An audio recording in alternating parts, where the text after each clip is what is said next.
Hello, hello, and welcome. Boy, that's zoomed in a little bit too much, and hopefully that's. Don't know how we ended up getting zoomed in so much. Let's go with that. Am I out of focus?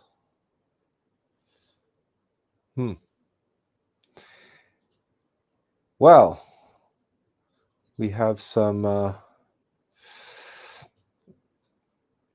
What a great way to begin our new year with technical difficulties. Anyway, Happy New Year, everyone.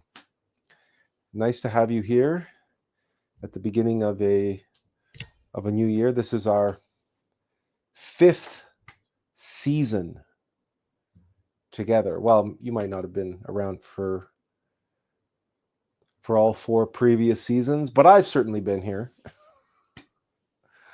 And so it's kind of a big deal. It's not that big a deal. There are plenty of YouTube channels that have been around for longer than that. And certainly there are much, much bigger YouTube channels.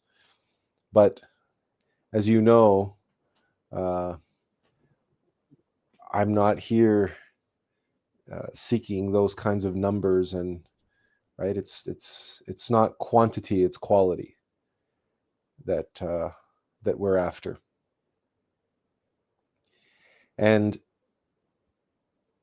on that note, or more aptly put, in that spirit, I wanted to make sure that we all had an opportunity to get the new year started on the right foot, and perhaps even with a new outlook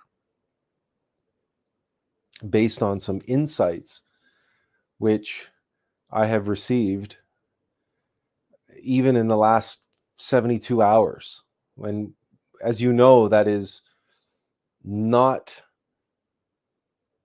unusual for me and our live streams.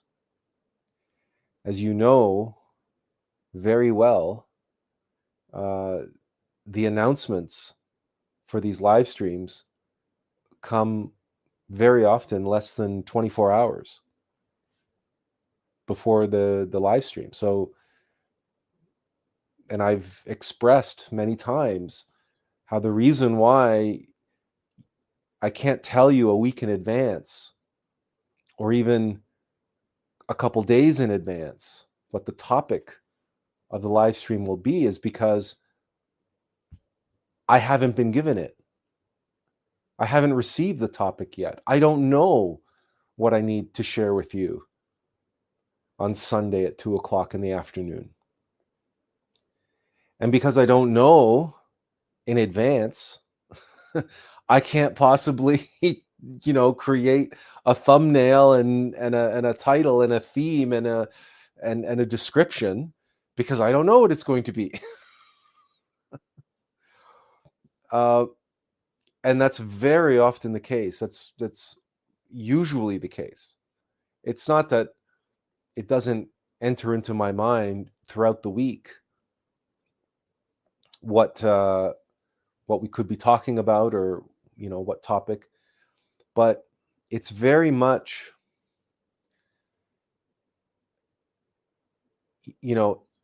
necessity is the mother of invention, or so they say, and information is on a need to know basis, and it is rather important for myself as a messenger, for the work that I'm here to do, to practice and be practiced in the spontaneity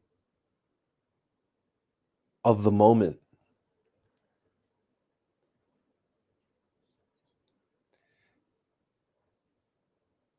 For instance, we have our first comment for today, and I think I might as well share this with all of you. Azazel says he can't even remember how many seasons he's been here for. I certainly hope the answer in the back of your mind, Azazel, isn't, oh, too many. It may feel like that sometimes. It may feel like that sometimes, and that's good. That's good, because that means there's something inside of you that's very annoyed and perturbed and upset that you choose to spend this precious time on a Sunday evening, in your case, or for others a Sunday afternoon, or perhaps for others a Sunday morning, exploring this crazy spiral path of the Alm of life that is represented behind me here. And as Azazel says, nah, looking back, apparently all of the seasons, although not being there in all of them. As long as it's not too many seasons. But again, this now, when I talk about the spiral path, I'm not referring to the spiral path that Master Samael Anbayor talks about, the path of the Nirvani, the path of the Pratyeka Buddhas. That's a different application of the spiral path, and one that certainly Master Samael did not advocate for. So there comes a time when, in many ways, it's not that we abandon this spiral path, the Alm of life. We cannot abandon it. It is the only methodology that we have. It is the analogous ultimate methodology. It is the only way to advance. It is the only way to evolve. We have to ascend and descend, ascend and descend, ascend and descend. Because we have to face our demons. We have to face that which obstructs us and prevents us from becoming who we truly are. But you also know, if you've been around here for a while, you also know that the very phenomena that obstruct us constitute our means to advance. In the same way that the mountain is what the mountain climber conquers. The climber, the mountaineer, conquers the mountain. But when he ascends to the peak of that mountain, he cannot but accept the facts that if he has achieved great heights of mountaineering, it is only because of the mountain that is now beneath his feet. The very mountain that was trying to kill him and make him fall with every handhold and every foothold, that he had to outwit, outsmart, outmaneuver, out-endure with constitution, with stamina, with willpower, to overcome the coldness, to overcome the exhaustion, to overcome the doubt, the insecurity, the self-doubt, the self-talk of, oh, this is too hard, and oh, I was crazy to ever try this, and I'm not good enough, I'm not strong enough, or this is too dangerous, or this is too treacherous. That mountain is treacherous. Mountaineering is treacherous. There is no avoiding it, and there's no point in pretending that it isn't. And there is also no point in facing that treachery and facing that ascent, facing that path up the mountain without being conscious of the objective truth. That it is the act of conquering that treachery and overcoming that obstacle and all its mini obstacles along the way, all the little mini dramas, all the little mini crises, the mini emergencies along the way, that are directly responsible for whatever level, whatever heights we ascend to. We are only there as mountaineers. We can only get there through the act of mountaineering, through the act of climbing that mountain. So, as with many, many things in life, perhaps all things in life, there's a sort of, I hesitate to use the words, love-hate relationship. We don't have to indulge any hate or hatred or fear or anything negative. It's a love-love relationship. It just so happens that the nature of love is severity and mercy. And that dual nature of love that can coexist simultaneously and in complete harmony, because the two aspects complement one another and they serve one another, and they constitute this whole which is greater than the sum of its parts.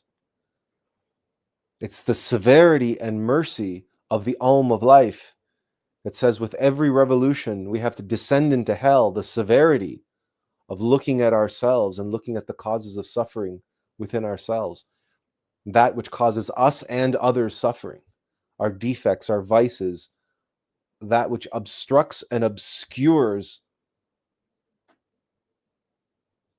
and tempts and tricks and exploits and violates and all these other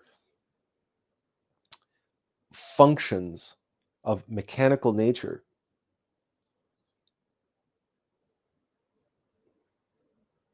We have to face that. There is no avoiding that. A mountaineer cannot avoid the mountaineering, right? A mountaineer cannot avoid climbing mountains, because if he avoids climbing mountains, he's not much of a mountaineer, is he? Can we honestly go around calling ourselves master mountaineers if we avoid mountain climbing? It's self-evident. And mountain climbing is hard. It is a severe kind of sport. It's possibly, one of the first so-called extreme sports. Nowadays, we have many, many, many kinds of extreme sports, of course. We have rock climbing, right? With no ropes and no cables and no picks or devices of any kind. Just your bare hands and the sheer rock face, right? That's of course is an offshoot. It was sired by the great granddaddy of extreme sports, this mountaineering. But we also have everything from BMX to skydiving to hand gliding, and then there's what's that base jumping, and we have the motorized machines, right? We have the motocross and the people doing loop-de-loops and all kinds of aerial acrobatics with a several 100-pound motocross machine. There is no shortage of extreme sports, and they're hard, they're severe. But why do people do them? Because they love the severity. They love the focus and concentration. They love getting into the zone, that putting their life on the line and having everything hanging in the balance, and facing their fear of death, their fear of making a mistake, their fear of failure. Because when you climb a mountain, the mountain is unforgiving. The sheer rock face, the cliff, that someone is rock climbing up is unforgiving. Gravity is unforgiving. The wind and the cold, these are unforgiving. These are mechanical nature. To face that, the raw mechanicity, which does not care about you, your feelings, or whether you live or die. Gravity does not care. Gravity is incapable of caring. Because gravity, what we call gravity, is just a mechanical algorithm. It is a formula in the cosmic spreadsheet which defines this reality, in which so many seek out danger and they love it. Now, you can argue that, let me get to a comment first and we'll continue. Azazel says, that is true. I still love and hate my ex for still loving her and gave up any new love ever since. And he says, there's more to that, obviously, but that would be the simple expression to it.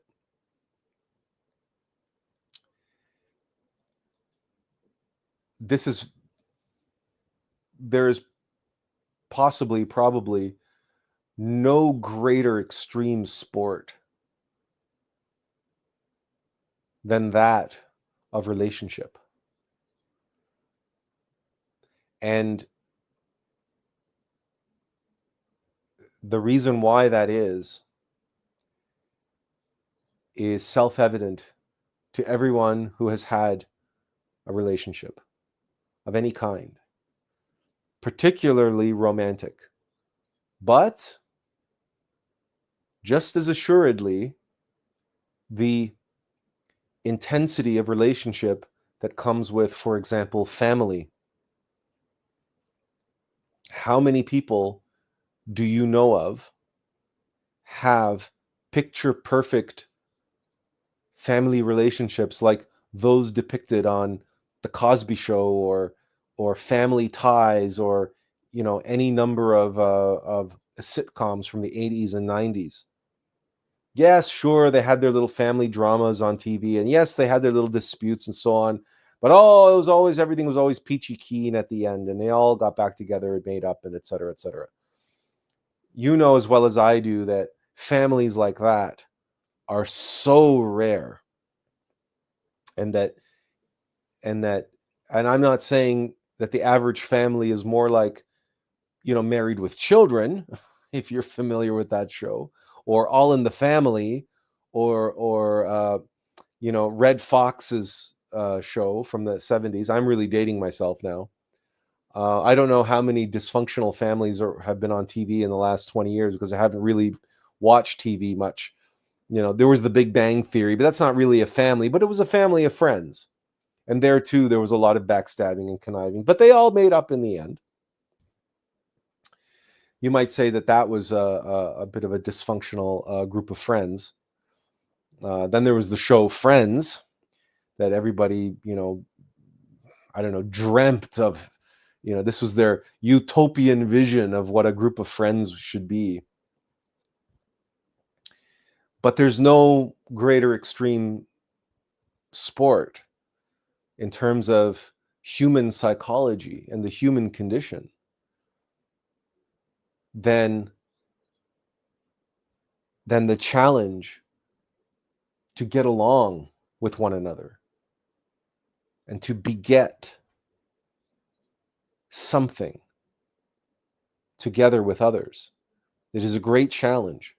And it is such a great challenge that we humans we find it irresistible. We are called together. We are drawn together by forces which, for most of us, for most people, they are unconscious forces. And those forces call us, attract us, one another, together under the banner of some shared perspective or shared calling or shared mission, shared purpose. And even under something as crude and as primitive and mechanical as a corporation, which has no soul.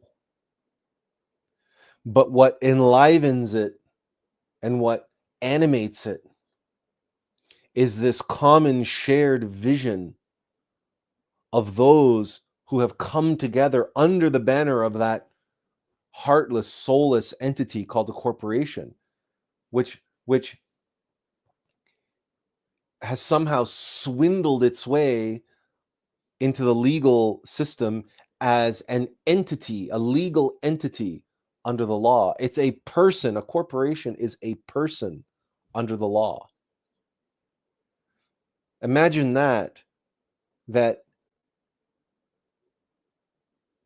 a mechanical non-entity, a mechanical non-reality, an illusion has managed to swindle its way into our legal system as a person under the law.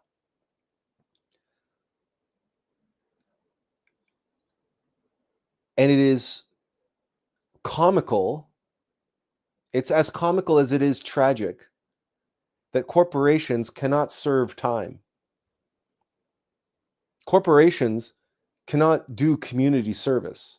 They cannot go to jail. And they certainly cannot suffer the ultimate punishment of capital punishment. So, what's the only recourse that the legal system has in the face of a corporation? Oh, well, a corporation can pay a fine. And they often do. And the fines that they pay are a pittance. And they're tax deductible, which means in the end of the day, the corporation doesn't end up paying anything.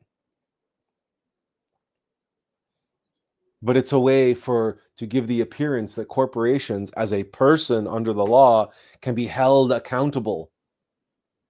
No, they can't. Because the only law that truly matters is the great law of cause and effect. And only human beings can be held accountable under that law. And to be held accountable under that law, one must be in the possession of a monad. In other words, one must be real at the very core of one's being. One must be, in other words. A corporation isn't. A corporation doesn't exist. A corporation is a fabrication on a piece of paper. It is a construct. It is like so much of the reality that we believe is real, it is a construct. And like my good friend Wolfgang would say, it's a temporary construct. But that construct has managed to trick and talk its way into the legal system as an entity, as a person under the law. So the real drivers of the vehicle that we call a corporation, or the vehicle that we call a nation, or the vehicle that we call a family, or the vehicle that we call a relationship, are the monads, the souls, the beings, and their irresistible impulse to unite with one another in various different ways on various different levels. Because we can talk about filial relationship, we can talk about platonic relationships, we talk about business relationships, we talk about artistic relationships, and of course, romantic relationships. There are all, paternal relationships, maternal relationships, fraternal relationships. And all of these relationships are predicated upon the impulse that for many is unconscious to come together and unite with others, one other in the form of a spouse. And in that impulse to come together, the impulse is not, that's coming together, uniting is the means to beget something. And that impulse then can have multiple levels to it as to what is begotten, and the understanding of the individuals as to why they are attracted to one another, why they were called together, why they were drawn to each other, not just couples in a romantic relationship, but individuals, artists, let's say, musicians, for example. They're drawn together and they decide, let's form a band. Well, why do people do that?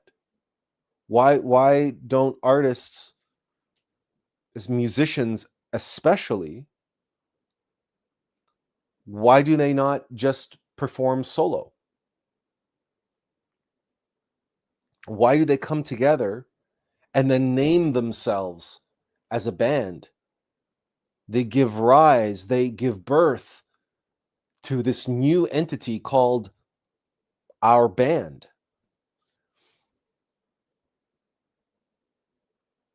Why? There's only one reason.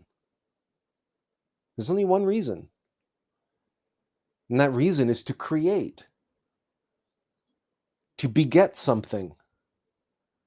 And the wonderful Monty Python would say it's such a wonderful woody word, beget. Because to beget something is, it has nothing to do with what you get. It's what you give.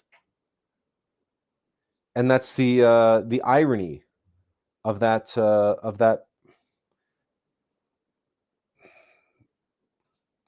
the irony of that word beget is that it has the word get in it.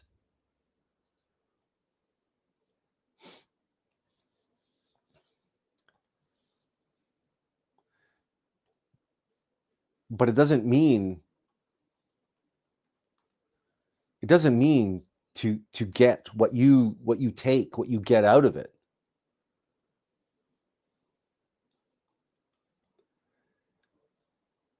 And these two words, this word to be, right? To beget, it's the irony here is that this has everything related to what you give, right? What you give, what you create.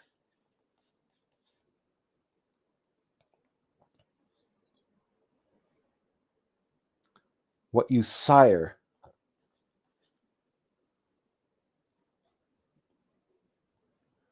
To beget.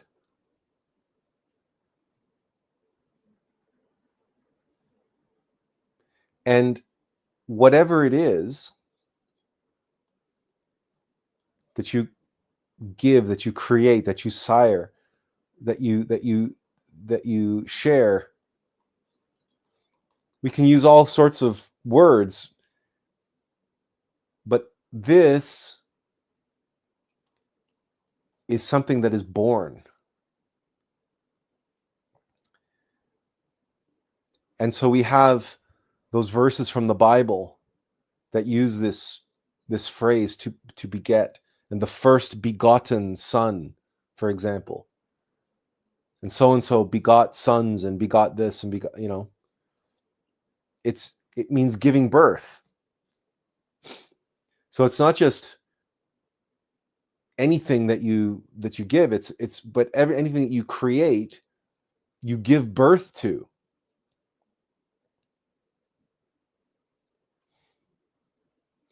But so why this word get? Why does that get involved?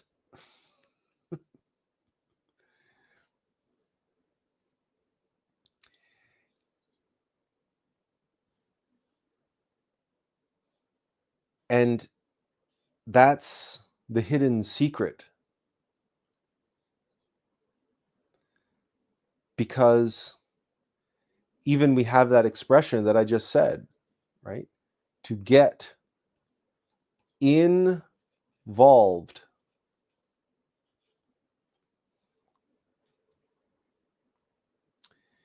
Involved has hidden within it the word to evolve, but you're not evolving, you're involving, also known as involution.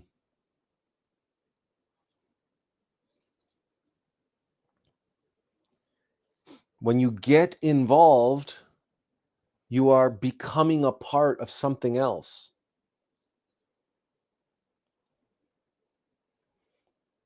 So you get involved in a band.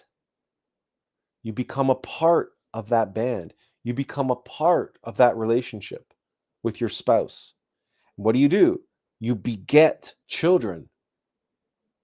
And now you are involved as a family. You are involved with a family.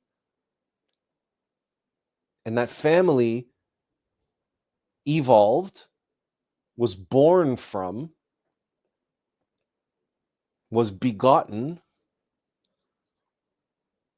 because of the impulse for two individuals to come together, to beget children, to give birth to children, to create, to sire children. And it is the same for the band members, the musicians, who get involved in order to create music together, to beget, because their impulse is to be. They must be the musician. They must be the vehicle, the vessel for their innermost being.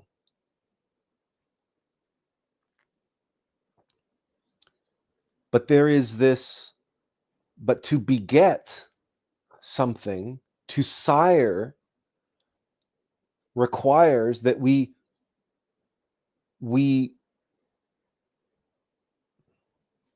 achieve union with someone else. We must receive what it is that we are creating. We cannot create on our own. A human being cannot produce, a single individual cannot sire a child. A single individual cannot start a family. Now, you might argue that a single individual can be an artist, can be a musician.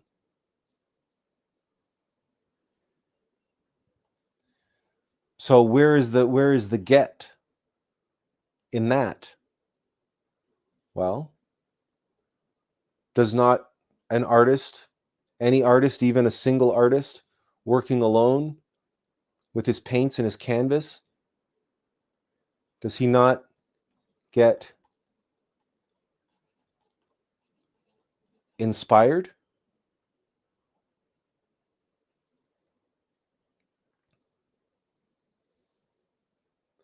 To beget,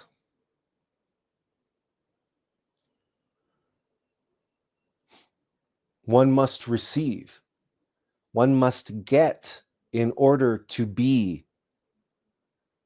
And the implication here is that unless you beget, you will not be.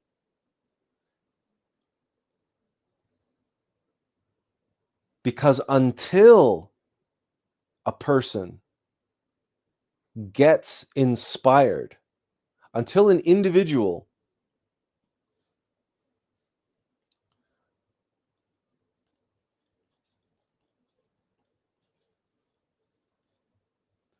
or a collective,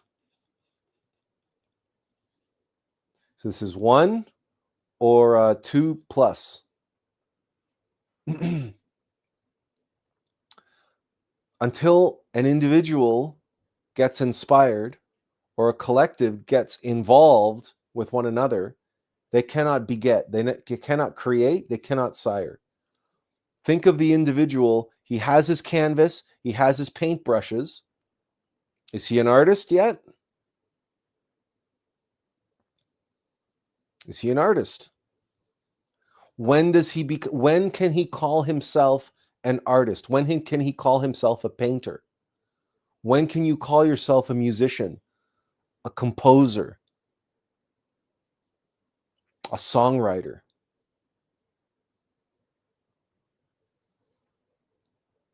You must get involved with the act of composing, songwriting, singing, whatever it is, of mountain climbing.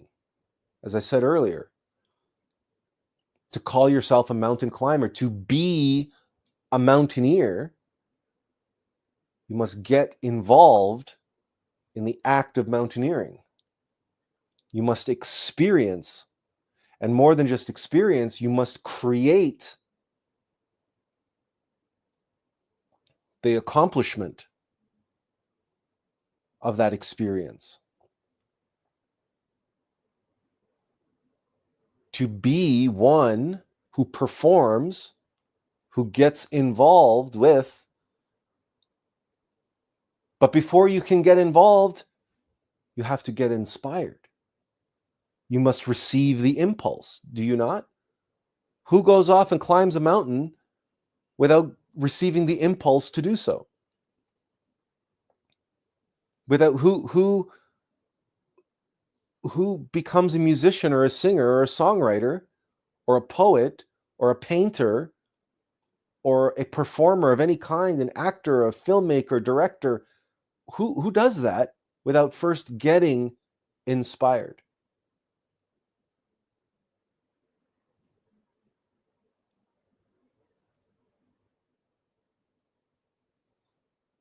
To beget, to create, and thus be one who creates, one must first receive, one must first get. And we could use other words here. We could use words like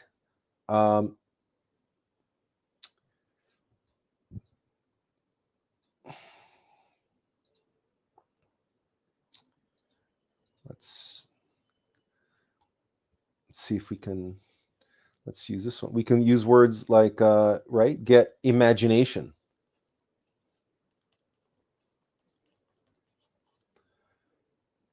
There's lots of in words: imagination, inspiration, insight. But we can also take a more mundane word called motivated. Motivation.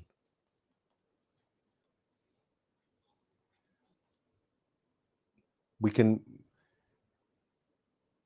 have circumstances, and our response to circumstances motivates us to take action. The reason why I say motivation is a very mundane word, because there are all sorts of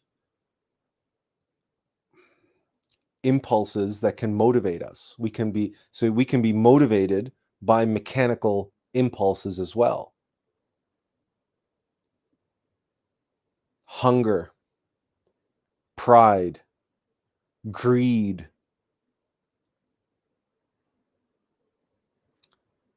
and by pride, I mean like the desire for fame, right? Narcissism. But we can also be motivated by fear and the need for validation, the need for the approval of others. A great many performers, a great many stand-up comedians began as class clowns or the equivalent. Why? Because they so desperately wanted to be heard, to be loved, to be received, to be validated. And they discovered that one of the most powerful ways to achieve the approval of others is to make them laugh, is to entertain them. Because if you can make them feel good, then they're going to see you as an asset. And they're going to see you, they're always going to associate that good feeling and that good humor with you. They will make that association. So they will always have generally good feelings about you. Oh, he's a great guy. He's great to have around. Yeah, he's very charming, or he's very funny, or he's very this, or he's very that, right? And they have only good things to say about you. And that's a motivation that many people have had who have become stand-up comedians and other types of performers, because going back to the extreme sports example for a moment, there's something that extreme sports can give you that I frankly am not sure. I'm not sure if you can get this mountain climbing, but you can certainly get it doing a lot of the other extreme sports that people have discovered and practiced, and that's called the adrenaline rush. And adrenaline is a powerful neurotransmitter that people can become addicted to, just like dopamine. And I can tell you from personal experience that there are few rushes greater than the combination of adrenaline and dopamine that you experience from stepping out on stage in front of an audience. Because at the beginning, it's adrenaline and it's cortisol. It's a pure stress response and a fear response. And even some of the most famous actors, both stage and screen, but particularly stage, because we're talking about stepping out in front of an audience, many of them even went so far as to have a bucket on hand ready for them to vomit into mere moments before the curtain went up.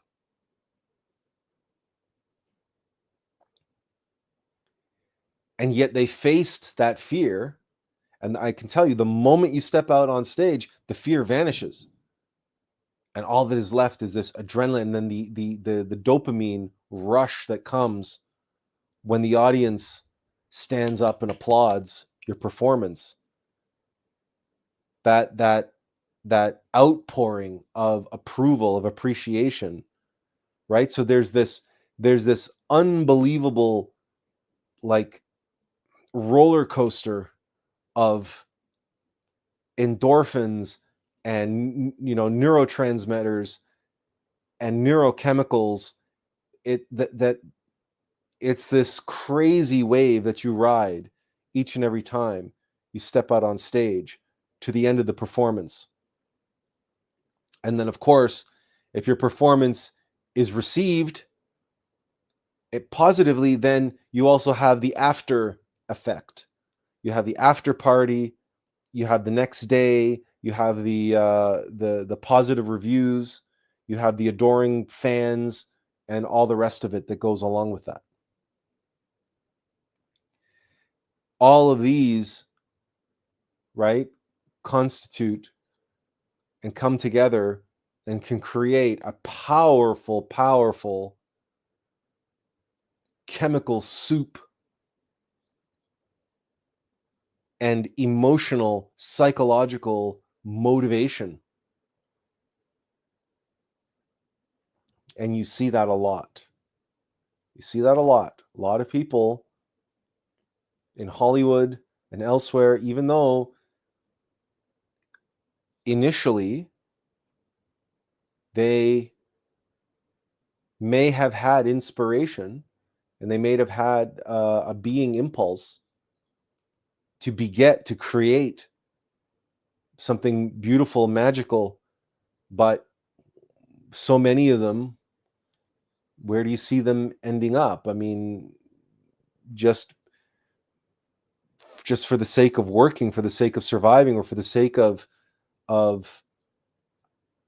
being able to support a lifestyle, or to live in Hollywood, for example, and be able to support a lifestyle that is seen as required in order to be part of the club.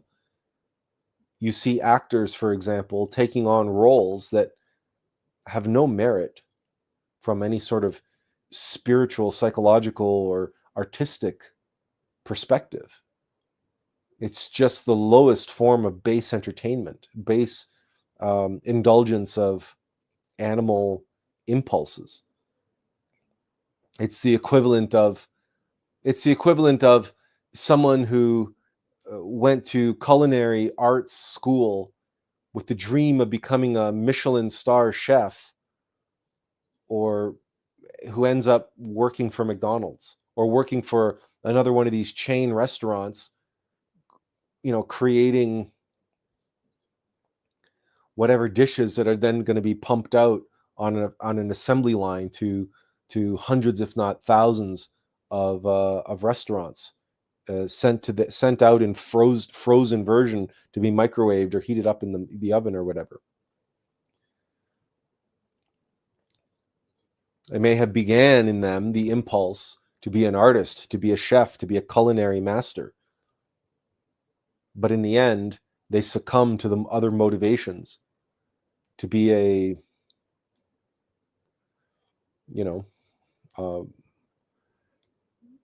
still be involved in feeding people, but now using their interest and expertise in food to create garbage.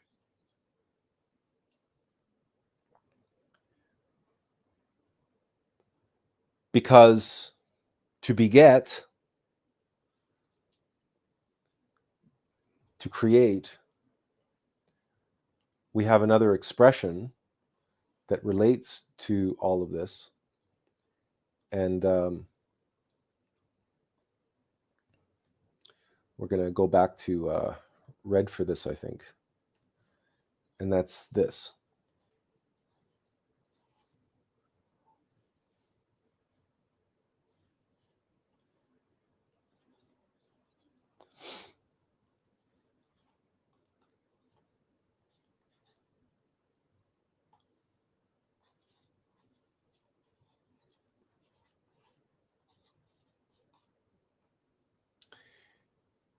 In other words,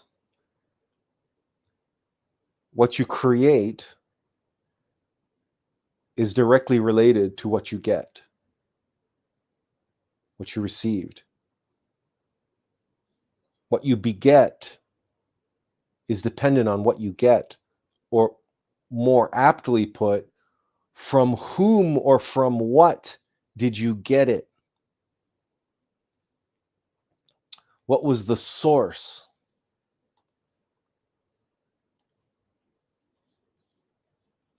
Was it a source, or was it the source? What was the source? That's ego. That's garbage in, garbage out. But what if it's not garbage in?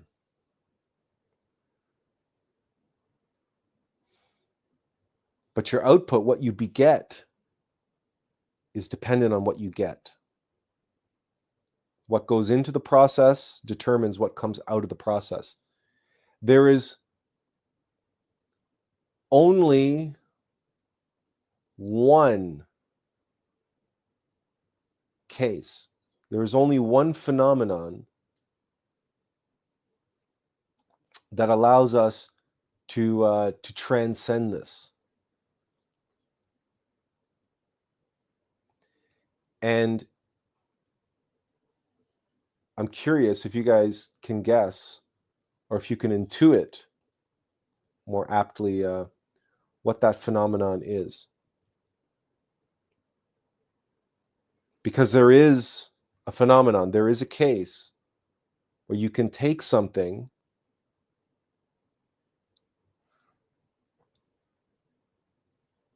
but even then, we must be very clear that even that act of begetting, that act of transformation, or transmutation, we can effectively take garbage in and put treasure out.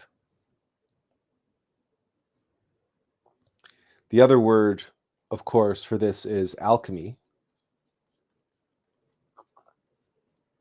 And alchemy is the process of transmuting base metals into gold, right? Lead into gold.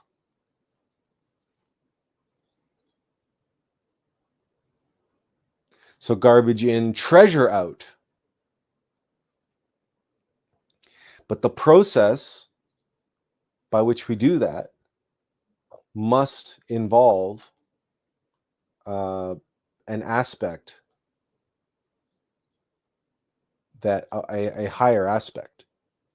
You cannot transmute lead into gold by just working with the processes of mechanical nature.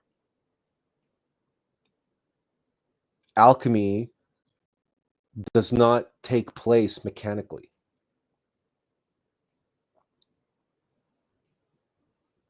It requires a golden touch to make gold, right? You can't take lead and apply a heavy-handed leaden touch and expect to get gold out of it. So in that sense, garbage in, garbage out still applies. You can take lead and apply a more subtle approach, a superior approach, a golden approach, an enlightened approach.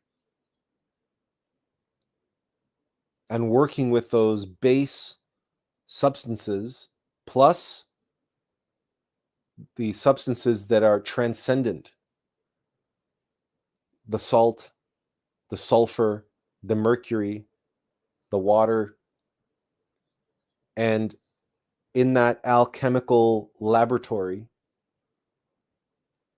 we can take garbage in, and in the alchemical laboratory of a superior process, we can transform and transmute that garbage in into we can make this into garbage in, treasure out. I say garbage in, gold out, and then you can spell it the same way. Garbage in, garbage out, garbage in, gold out, or treasure out.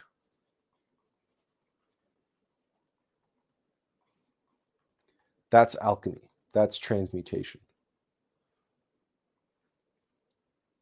But still, we cannot get away from the fact that to get, we have to receive. There has to be an input in order for there to be an output.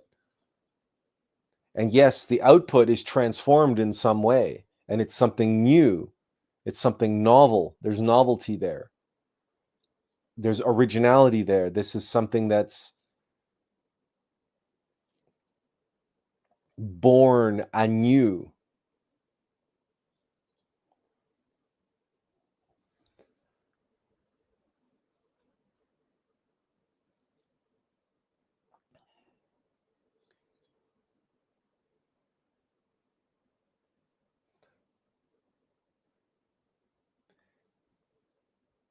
And it is this impulse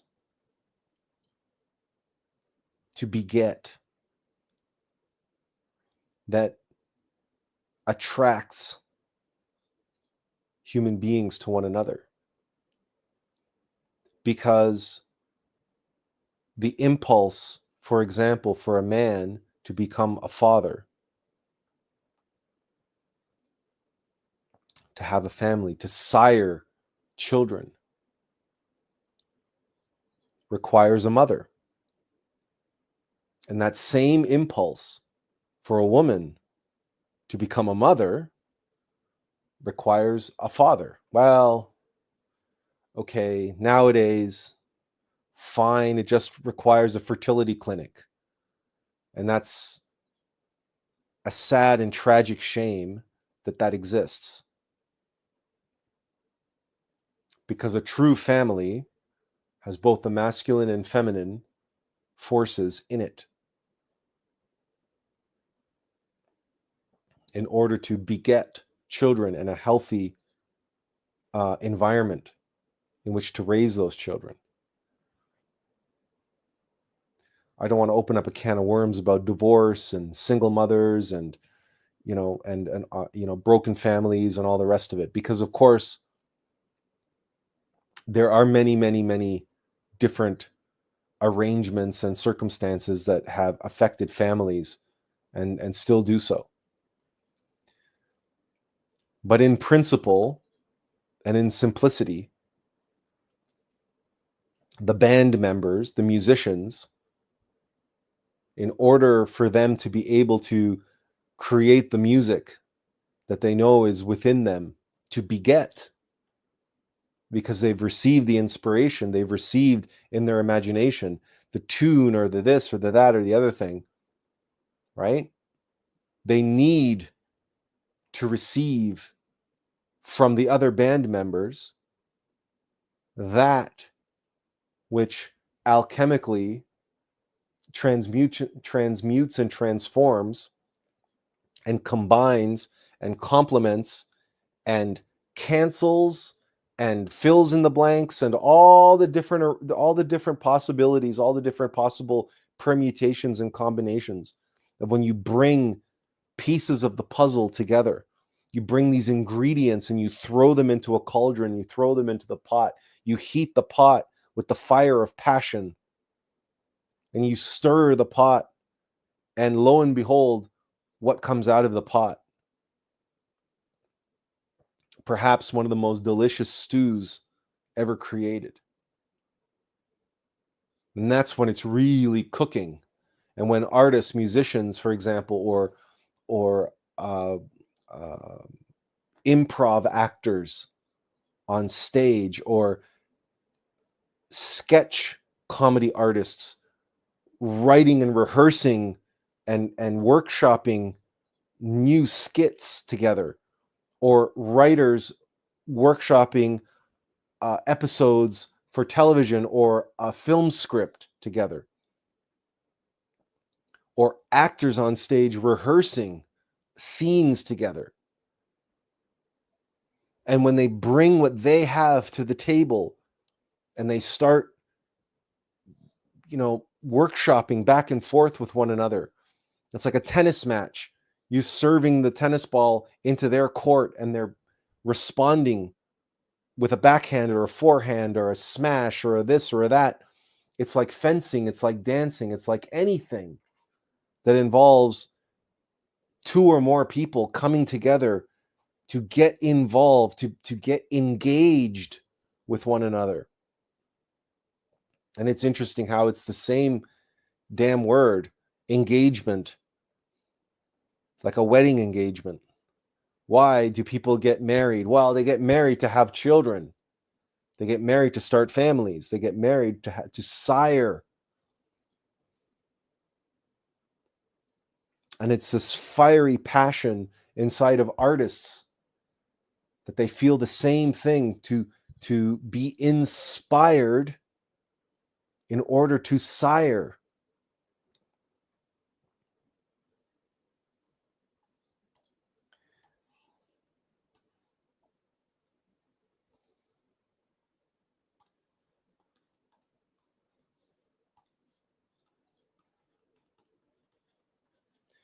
To be inspired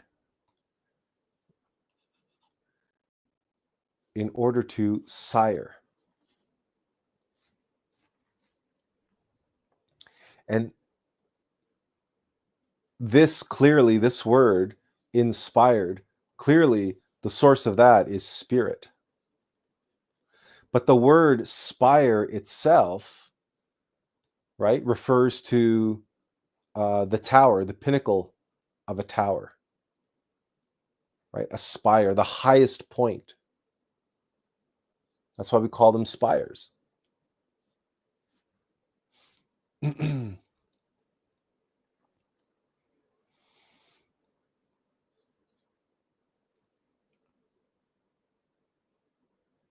And so that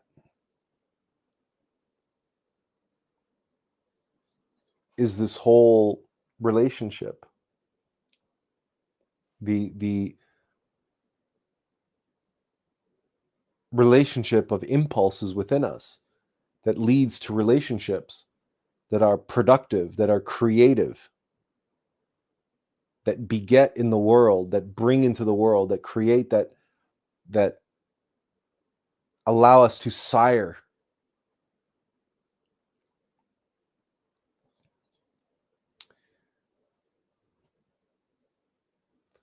And we have this, right, to be part. And the spirit is the being. And as we said, to beget.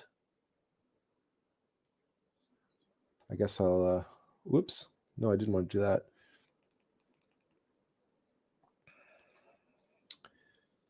To beget, to be, and get as in receive.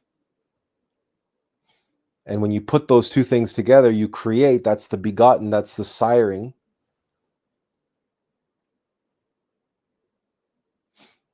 But as I said before,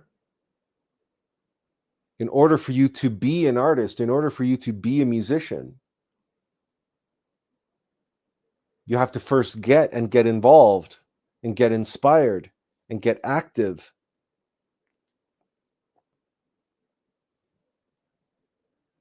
And you must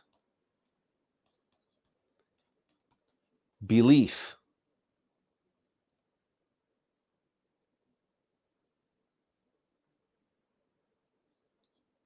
You must believe, which is a Middle English word which means to submit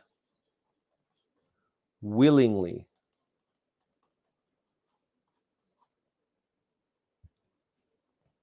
You must believe. Another word to submit, to serve,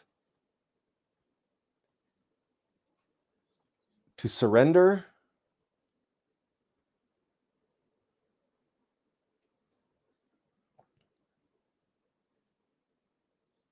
Yes, you get inspired.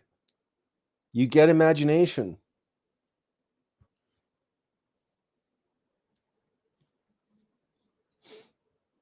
But that's not enough.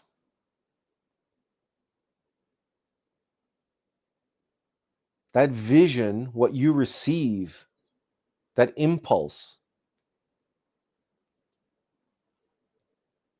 We talked about getting involved and becoming involved with that.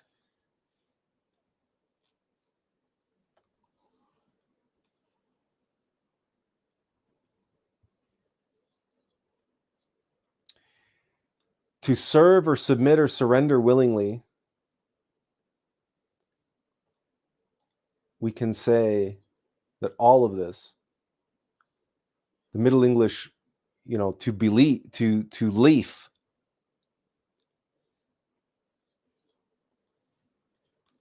to belief,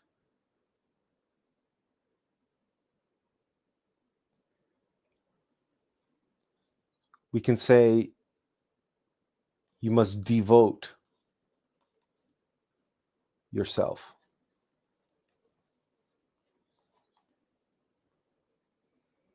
You devote yourself to what you receive, to the inspiration, to the vision,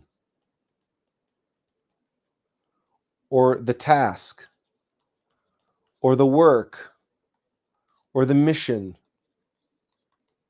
or the art, or whatever. You devote yourself to this, to that which you got. That's what it means to belief. This is devotion. As opposed to just getting involved, you devote yourself.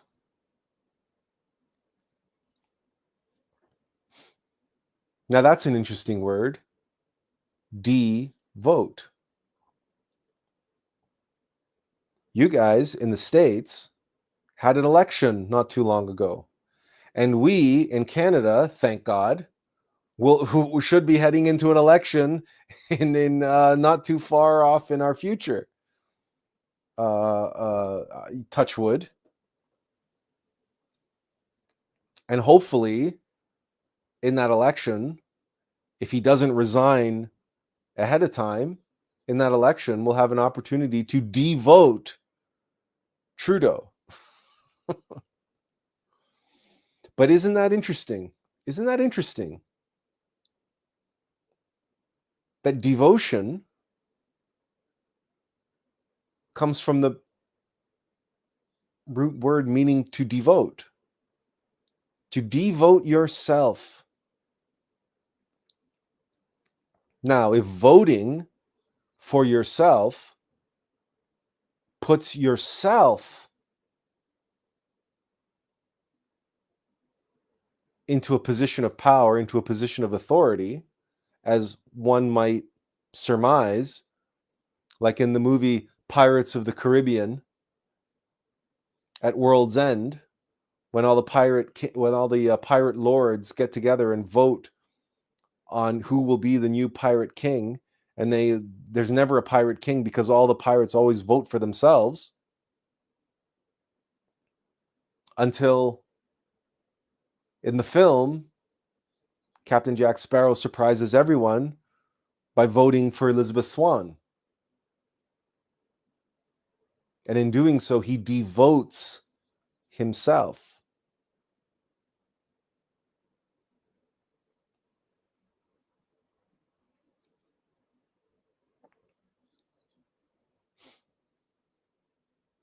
Everyone votes themselves into the position of king of the pirates. But Captain Jack, he devotes himself, and instead he votes for Elizabeth Swann. He votes for another. The vision, the task, the work, the collective vision and task and work. And if you've ever worked on a team, or if you've ever worked on in any collaboration of any kind, including a relationship, you know how often you must devote yourself and how often your devotion is tested again and again and again and again and again. Over and over and over, our devotion is put to the test.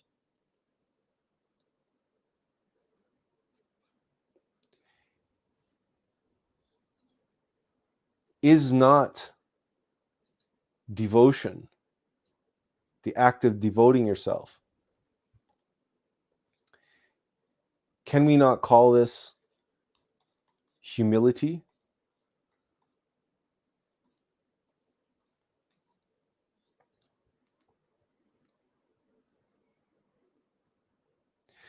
And to submit, to serve, and to surrender willingly to that task.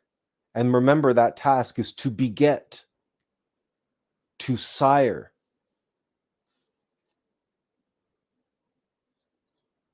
And that in the act of siring,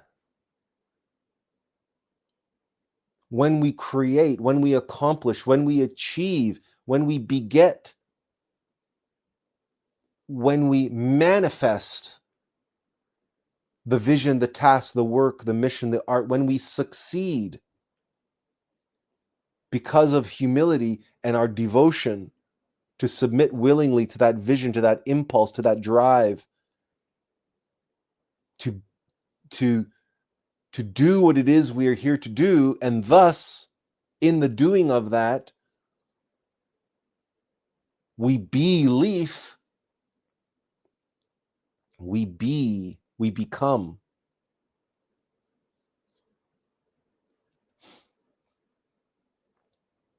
By devoting ourselves to the act of climbing the mountain, we become a mountaineer. By devoting ourselves to our art, we become an artist. By devoting ourselves to our music, we become a musician.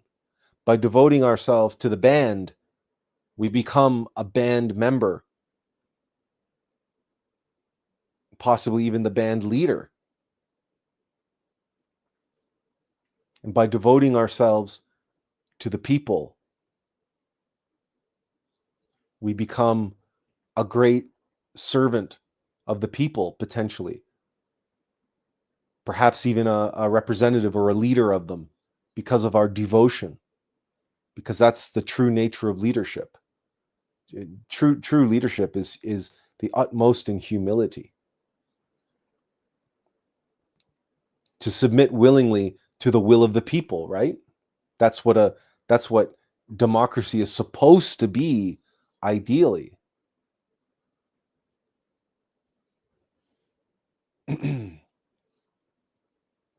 Because there is a will associated with this. Our free will, yes, to submit willingly and devote ourselves in humility to this inspired vision, this inspired task, in order to sire. And in that process of siring,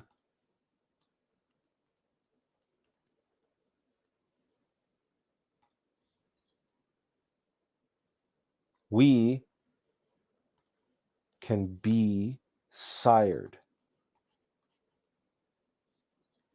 We are sired.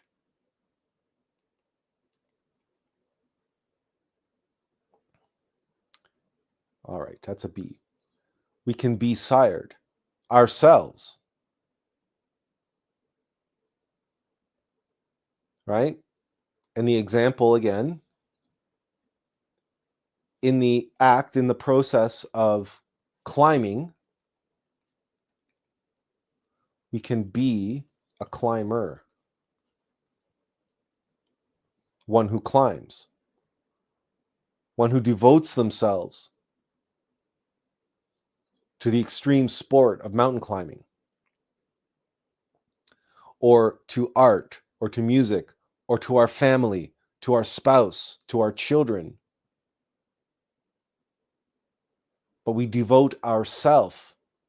And if you devote yourself enough, right? Yes, and you sire, and what you sire through your devotion, you become. But through that process, you're constantly devoting yourself. Then the outcome of that is you become more and more selfless.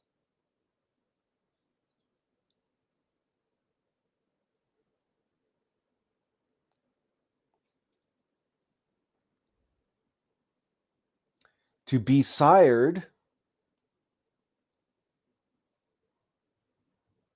to sire,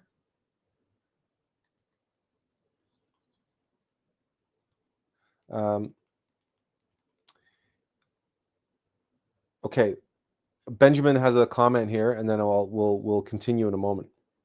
He says, thank you for sharing that perspective. It's a beautiful thought. Devoting as losing our ego selves truly resonates and adds depth to the idea of devotion. Placing Christ at the center is such a powerful reminder. All right, well, you're getting ahead of us, but that you always do, Benjamin. And so let's continue on that thought, on that it's not even a thought, that insight, that intuition that you already know where we're headed with this. You already know where we're headed with this, okay? Because Christ, let's see if we can, okay. Christ, what is Christ known as? Or one of his many names, right? Is he not known as the only, let's leave off the only for now. Let's just stay with, is he not the begotten Son of God?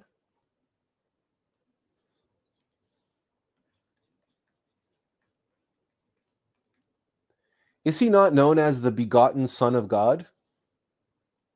I mean, I think we can all agree on that. The Son of God. In other words, Christ is to be the begotten Son of God means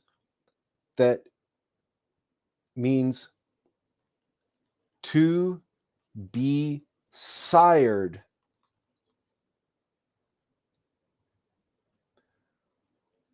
by God.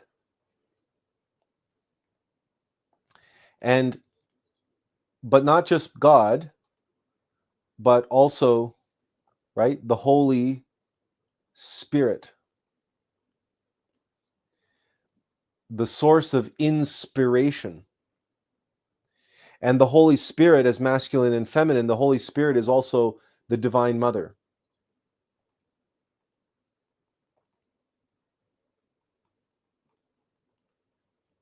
We mustn't forget her, and she's a very important part of the Christian story, Mary. And Jesus was born of immaculate conception, right? He was conceived by the power of the Holy Spirit. He was conceived. What is a conception? Yes, there's immaculate conception. Yes, there's conception in the sense of the sperm entering the egg, but there's also a concept, a conception, an inception of inspiration, of an idea that when we are inspired by a vision, a task, a work, a mission that we devote ourselves to. That is a conception. That is not yet a manifestation. That is not yet a creation. There is a process that we must undergo, that we must undertake in order to sire that which was conceived, and conceived by the power of the Holy Spirit, that which was inspired, was put in spirit, that which is conceived is that conception was in spirit. It was an inspiration. But Mary has to still give birth to the product of that conception.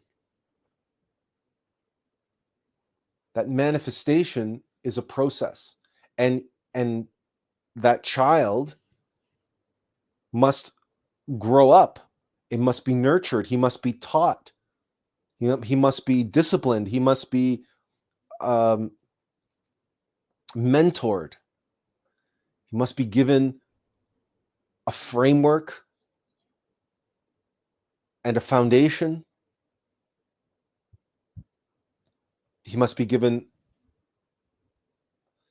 some structure, but also freedom within that structure. And then once he becomes of age, freedom to leave the confines of that structure, to go off to India, to Tibet, to Asia Major and Minor,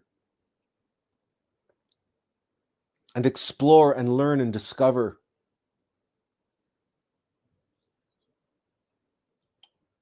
In other words, to be sired.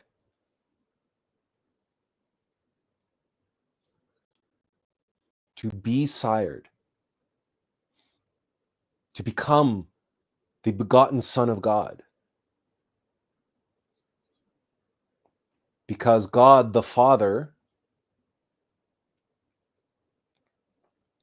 through the Holy Spirit, the Divine Mother, what father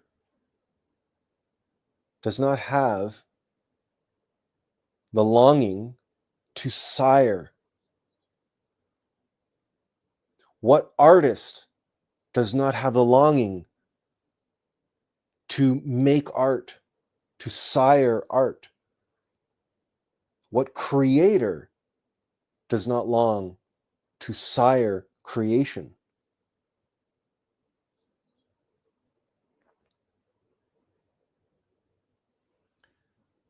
But the great law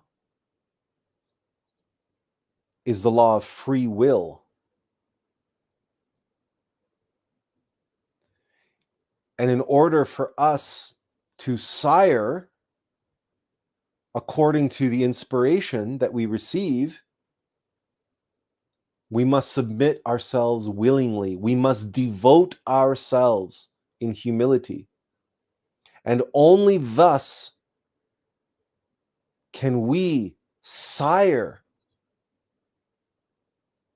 And in the process of siring, through our devotion, we too may become sired. We too can be sired.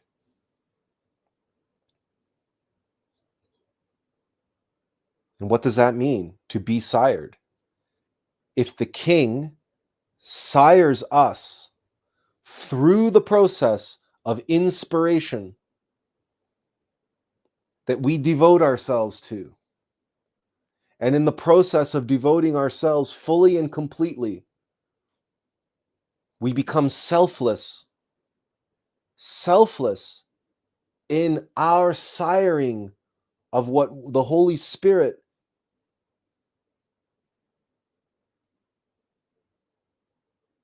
conceived within us. Then we too shall be sired. This is how we are sired.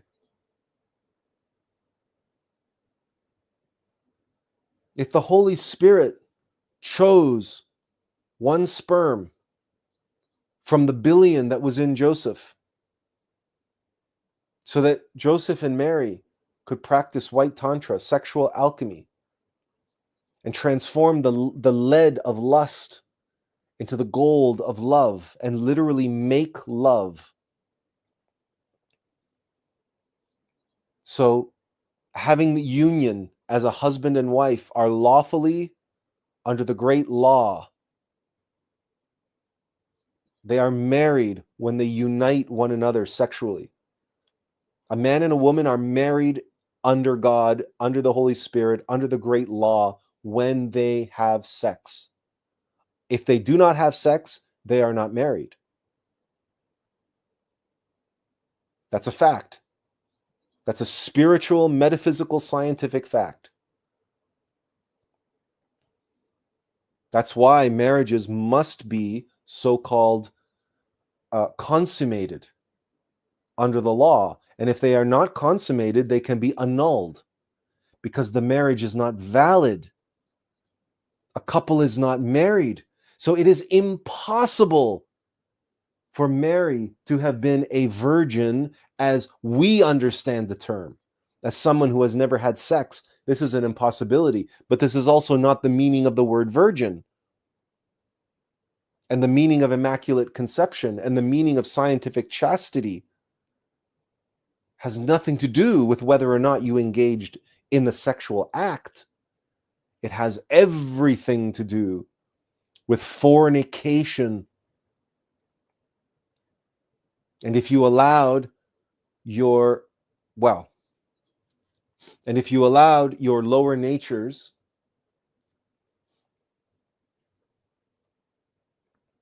to take the best of you, to have to vote yourself and vote your lust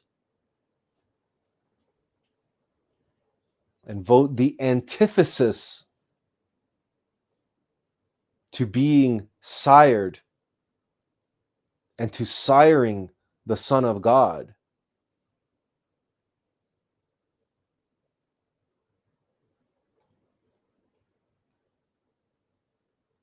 to be a sire of God, one who has been sired, to be sired, the antithesis of this and the obstruction and the nullification is, of course, desire.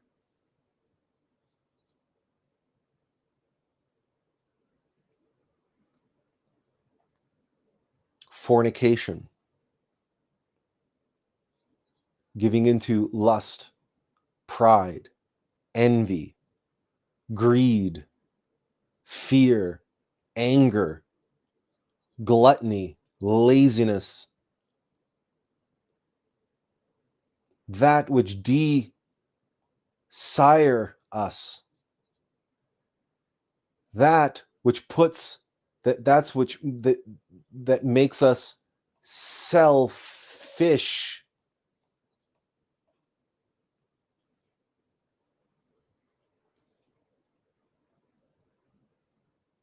Whereas we know to be sired, to become one with, to be counted among the begotten children of God, to be counted among the great multiplicity of the Christ, the begotten sons and daughters of God. But we are all sons because we are at the level of the Christ, at the level of the monad, we are androgynous. We don't have a sex. We are both male and female. We just use the word son because we happen to say son/son. And Adam, the primordial Adam, who was hermaphrodite, he was the son of man, and he was separated. Eve was taken from him into Adam and Eve. And the hermaphrodite male was separated into the two sexes that we know, male and female, which means of male, because the female was taken from the male, because the original male was androgynous. So to become one with the Son of God and to be a son of man, because to be sired, you've seen the process. We must participate. There is the alchemical process. We must climb the mountain. We must overcome the challenges. We must overcome that which obstructs us. But if we do not, if we give in, then we will be desired.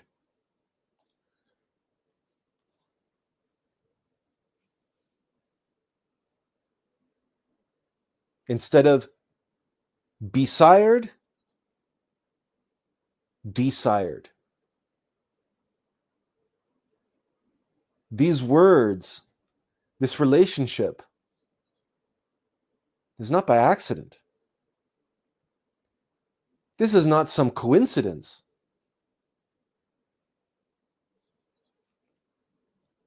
Nor is it how close, how similar everything sounds onomatopoeia.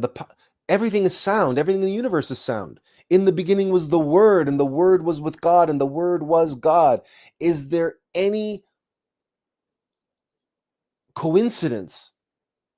Is there any likelihood that this is just a mistake or just a coincidence that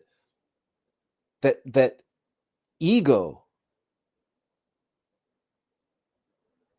and the thing that makes us fall and that prevents us from being sired just happens to sound almost identical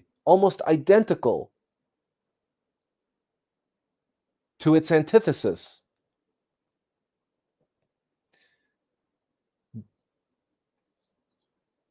Now, you might say, well, it could be p-sired because P is maybe closer to B than D. But, let's have a little mercy in the severity, right?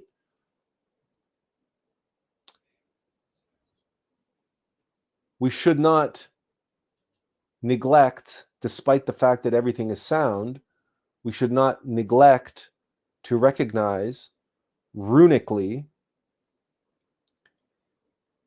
that B and D are the antithesis of one another.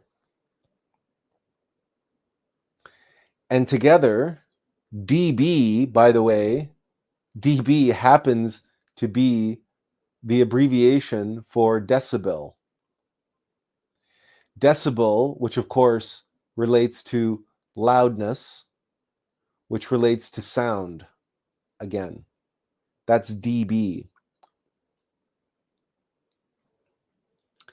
And the word B, right, is not just, B has the 3 and the 1. But then the E is also in the B. So B by itself is B because this E, if you reverse it, that's an E, right?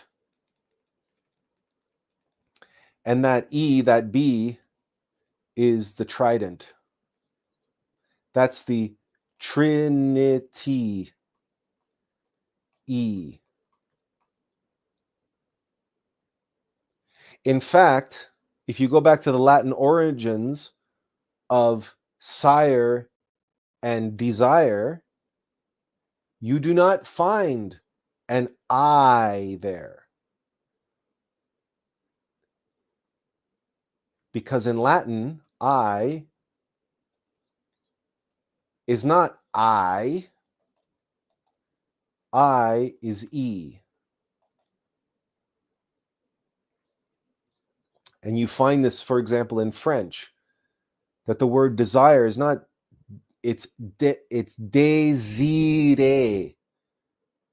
It's désiré.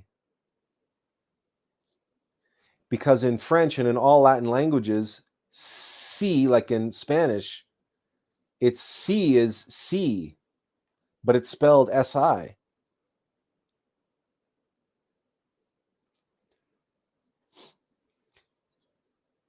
It's not sir, it's sir. And it's not sire, it's sire.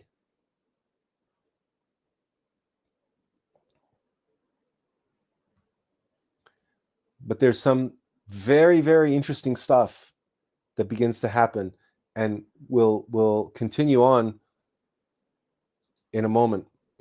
Benjamin says, you've captured everything perfectly, and it aligns beautifully with the biblical perspective. I think this topic has great potential for another book. It's something many Christian readers would truly value. It's a fantastic niche, if I do say so myself.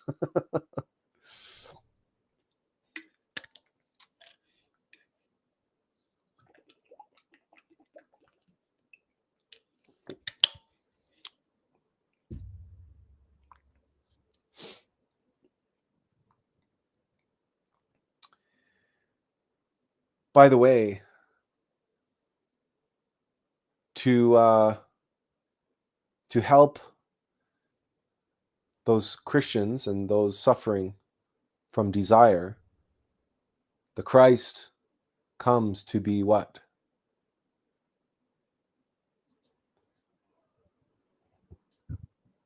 The Christ has many of the apostles, Peter and his brothers are fishermen. Why? Because Christ comes to be a fisher of men. Because if through Christ's ministry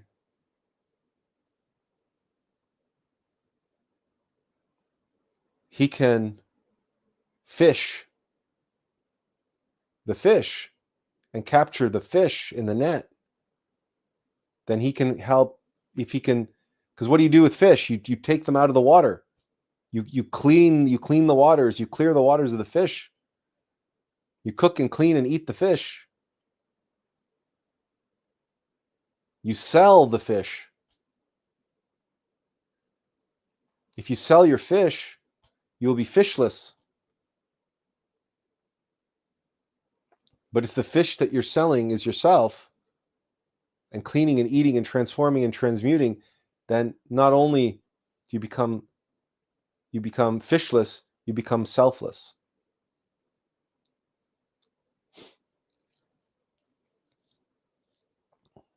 I've always just found that curious that selfish has the word fish in it.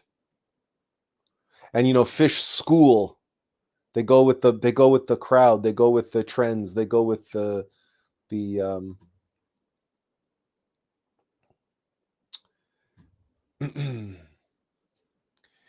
Benjamin says, yes, please help Christians overcome desire, especially in these times of extreme materialism.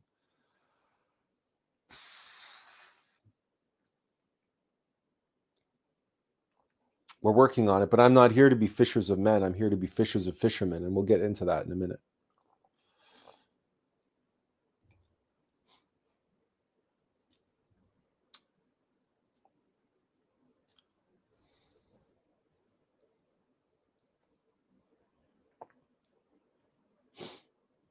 Just need a minute to do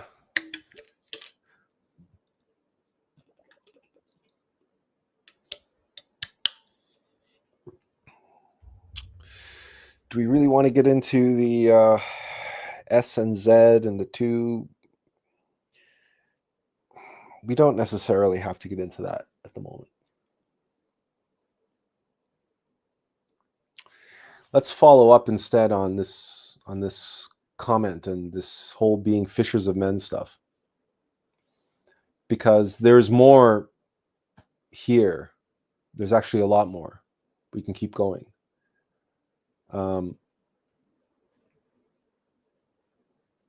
But this sort of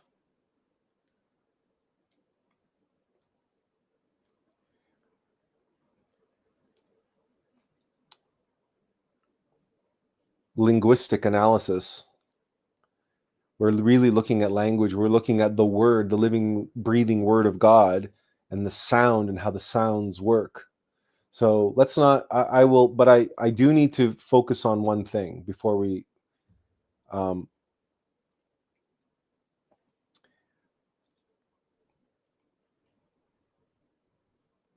we have to look at this word, sire, and recognize that desire is there to, like the mountain, make us fall. We can be sired and we can fall. Now, in mythology, what makes the hero fall, right? Temptation. And that temptation comes from desire. But in mythology, it is personified as the sirens.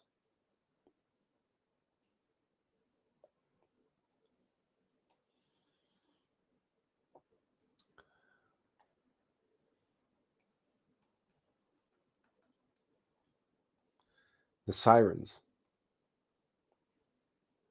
Now in sirens, we have sire. And there are 3 sirens. There's 3 of them. And that's because they're the mind, the heart, and the body.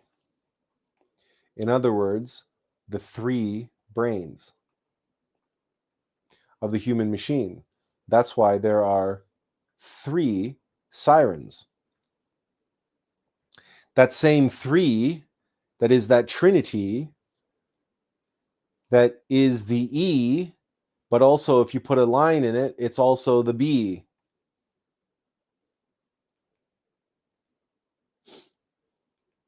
And this relates to what I said earlier about the mountain that's trying to kill you, the mountain that's trying to make you fall, is also the thing that you overcome that makes you who you are, that makes you a mountain climber.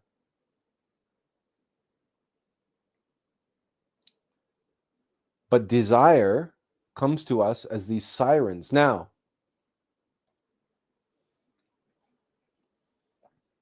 when do we hear sirens? Now think contemporary. When do you hear sirens? What is a siren? What is when does a siren go off?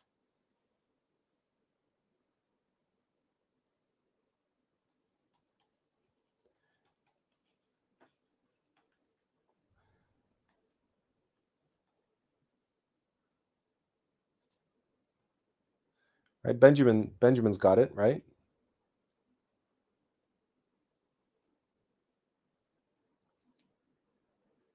Now, what did we say about siring and what it means to beget, what it means to sire, what it means to create, what it means to be, and how it's through the process of siring that siring comes through devotion, through the humility, through devoting ourselves, but the self, because of desire, wants to be selfish, and selfishness wants to vote itself. So we have to constantly be devoting what's voting itself. But that's how that's how we can be sired. Well, doesn't that also to create through a process? And if the process leads to an outcome, to if something that is another word for that, doesn't the baby emerge from the womb?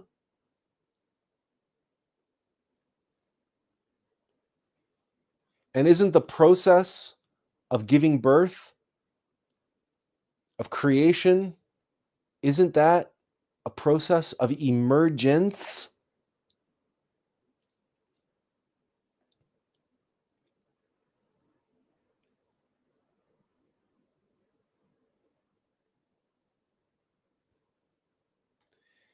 The emergence of a sired, of what is sired, is born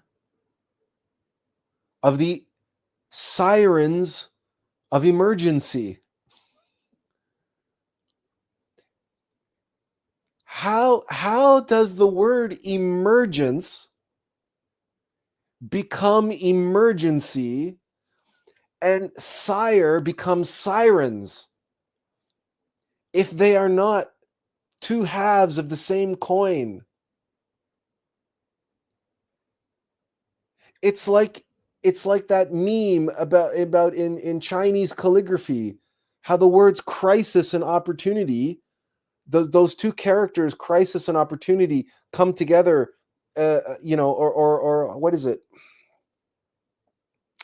In the word crisis itself, there are 2 words. One's positive, one's negative. One's opportunity, and the other one is chaos or something like that, right? Chaos and opportunity come together, and that's the word for crisis. But here in English, we don't have to go to ancient China and calligraphy in a language we don't really know or understand, or for the life of me can never remember. No, we just hear the sirens and look at the emergencies in our life. Emergencies. Emergencies.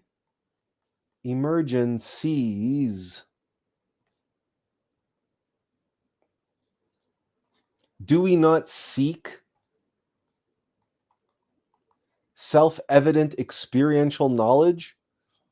Do we not constantly practice self-observation? Observation, to see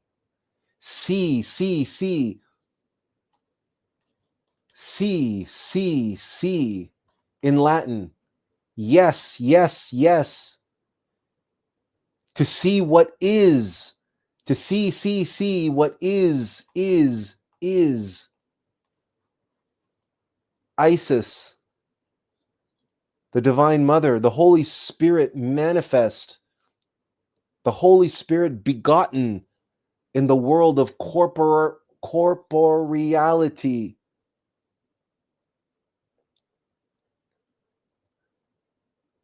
The being emerges, is begotten through emergencies, through crisis, through drama, through struggle, through suffering. That is the only way that we can be sired, by facing off against the sirens. We must hear them. We must face them. We can't avoid them. The three brains, the mind, heart, and body, these are also feminine.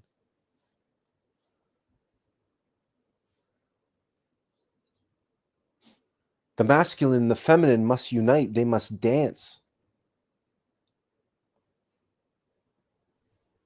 In this world, this world of yes, and what is. A world of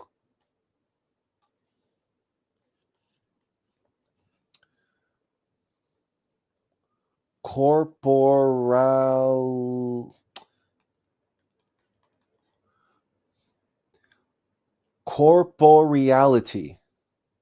In other words, corporeality. That's right. So corporeal is that which is the physical world, the three-dimensional world that we live in, our bodies, ourselves, this mortal vessel.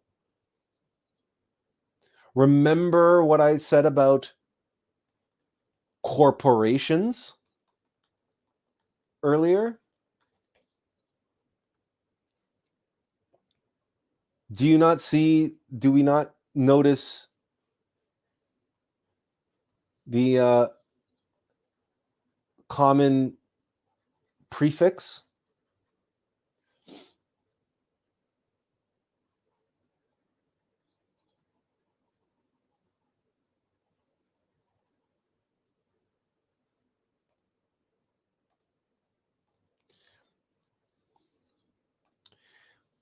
What is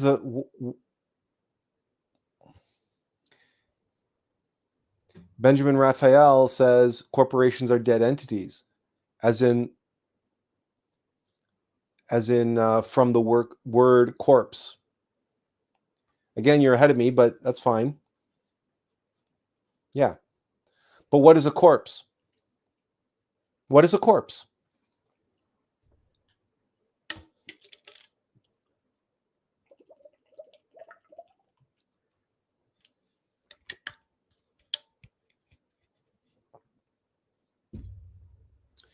Corpse is a body, but a very particular kind of body. Not just any body, right? A corpse has to be in a certain state. Benjamin Ochoa has it. It's something that's dead. It's a body that's dead.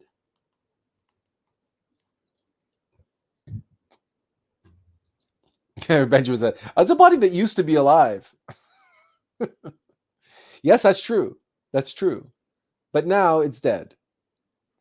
It's like you said, corporations are dead entities. They're dead, but they are animated. You can't deny that corporations are animated, but they're not alive in the strictest sense. So clearly now, corporeality, to make something corporeal,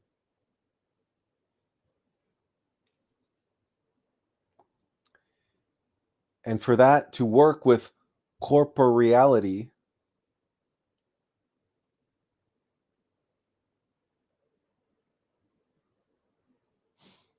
the self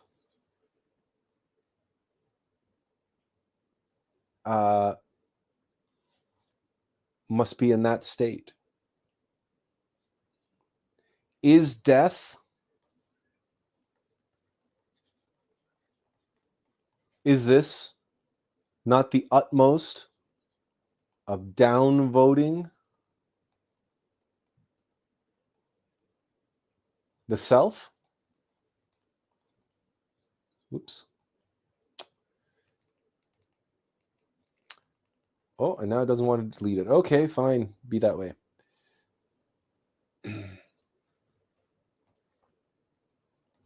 And just for the sake of consistency,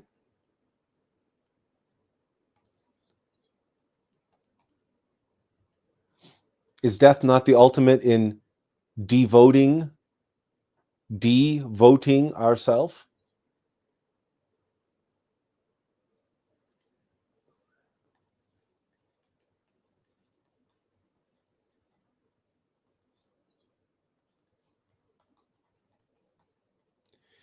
This is not rocket science. This is nothing new. Everyone knows. Everyone knows. You feel this way about someone or something in your life that you would be willing to die for. That's someone or something that you are so devoted to, that you have such devotion to, you would not hesitate to trade your life for theirs. This is not new.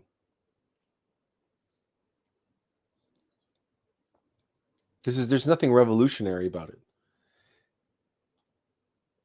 it. Anything revolutionary about it was resolved 2,000 years ago when this fellow that I think you've heard about, right? Died, for our sins.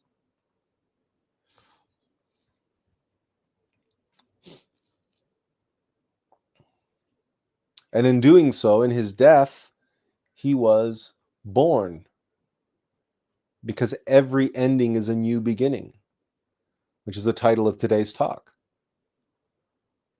But it was his devotion to that spark, that seed within him, which needed to be sired. He had to be sired. He had to become the Son of Man, the Son of God. He had to be birthed. He had to be born. He had to be begotten. And the only way for him to do that was through humility, through devotion, devoting himself utterly and completely to his Father in heaven. Because that is what, in order to be the Son of Man, in order to be the Son of God, because Son of Man and Son of God, you see how the Son of God is born as the Son of Man, because a man, the corporeal man, becomes a corpse. And from the corpse is born a God, the resurrected Master. but that resurrected master is born in part from the devotion, the suffering and the sacrifice, the death of the man. That's why the Son of God is also the Son of Man. The Catholics will twist this and say, no, it's because he was born of Mary and Joseph, and he was born the Son of God on the day of his birth. Yeah, okay. They can talk themselves into that all they want. But the nativity scene and the nativity story is all symbolic and metaphysical. It is the relationship between the three bodies, the sirens, the three kings, the wise men, in other words, who bring their gifts to what it is that they wish to sire. The Prince of Peace. They bring gifts to the Prince of Peace. A prince is the sire of kings.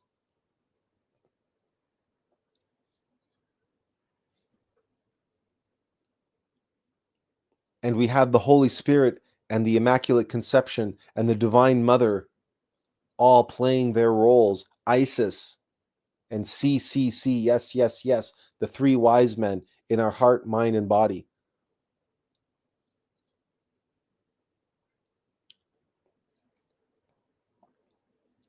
We covered the Nativity just a few weeks ago at Christmas. So they can tell themselves all they want that that's why Jesus is the Son of Man, but Jesus is not the Son of Man because of that. The Christ is called the Son of Man. And the Christ is born like the phoenix from the ashes of the man. The phoenix is born of its own ashes. And so too the Son of God is born as the Son of Man from the corpse of the man, the corpse of the man Jesus. I watched The Fellowship of the Ring on New Year's Day, and I bawled my eyes out from practically from the first frame all the way to the last. And I'll share with you more in a moment why that was and the significance of that. But hopefully you'll be able to take and learn from that in the coming years, not just this year, but beyond as well. But it relates directly to what we're talking about now and the path of the Alm of Life.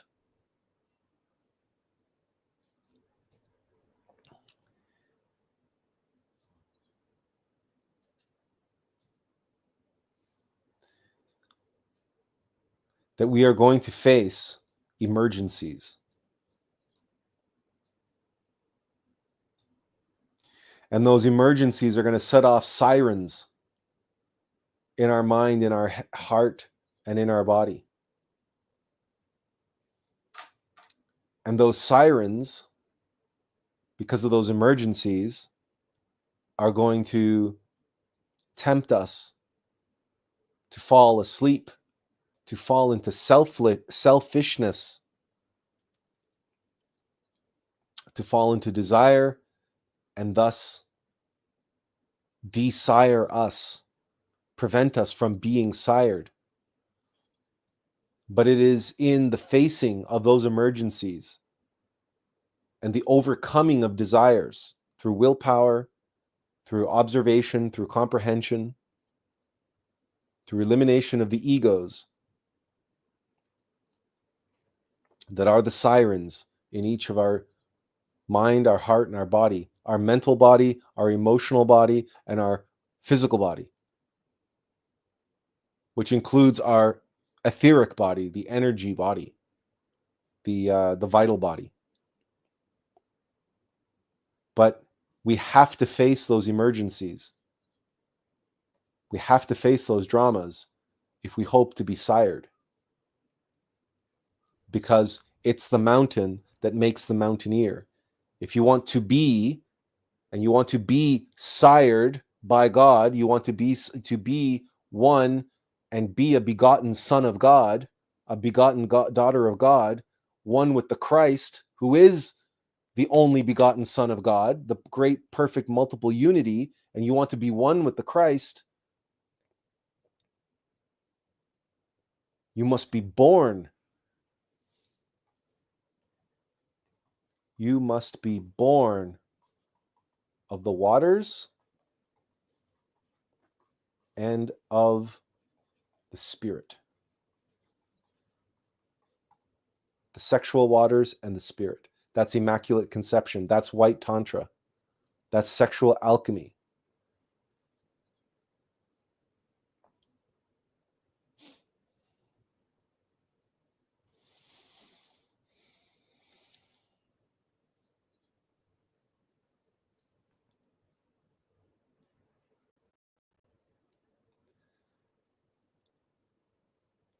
So let's talk for a moment as we zoom out here. You guys can see the extent of today's whiteboard, and where we started and where we ended up.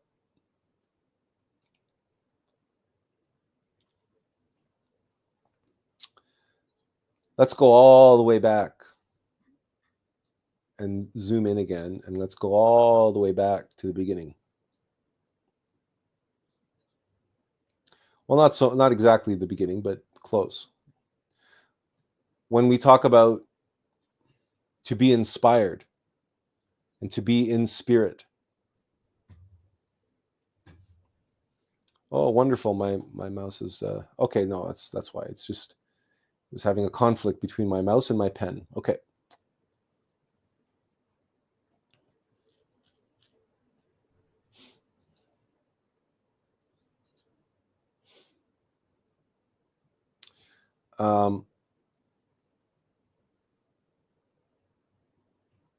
That you submit willingly to and devote yourself to with humility and selflessness, this whole in order to be sired, in order to become, in order to be.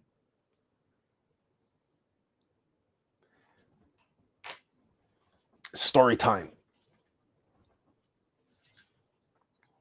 Sit back, relax, take a drink.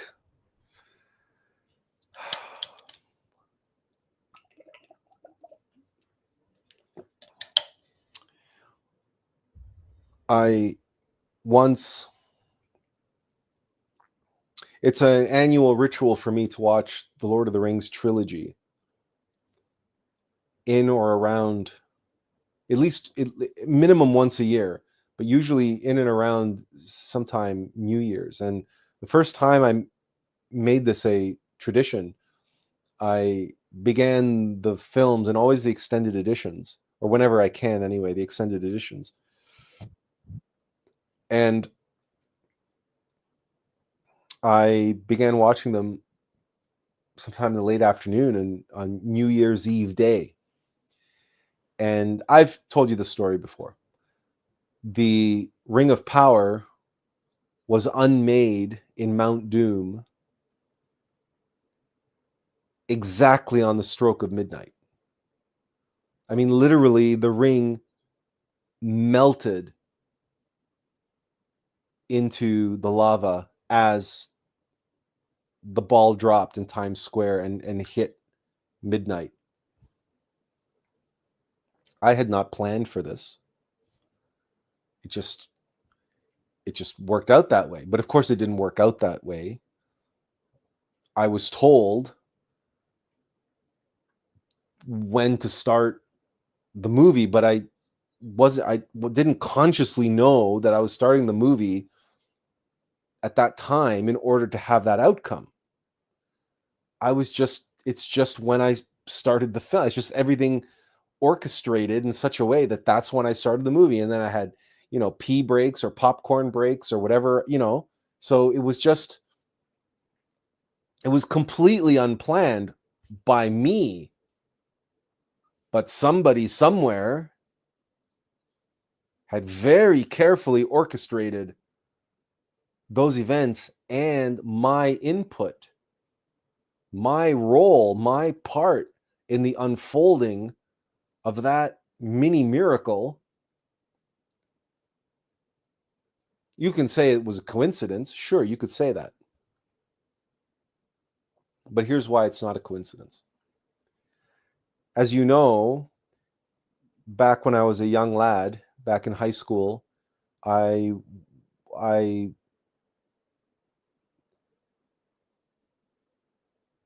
set my heart upon being a filmmaker, getting into drama, theater, filmmaking.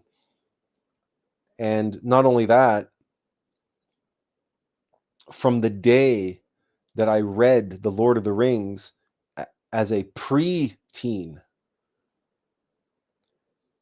and The Hobbit and The Lord of the Rings, and I had an older brother that was, got into Dungeons and Dragons, and I was into all that stuff.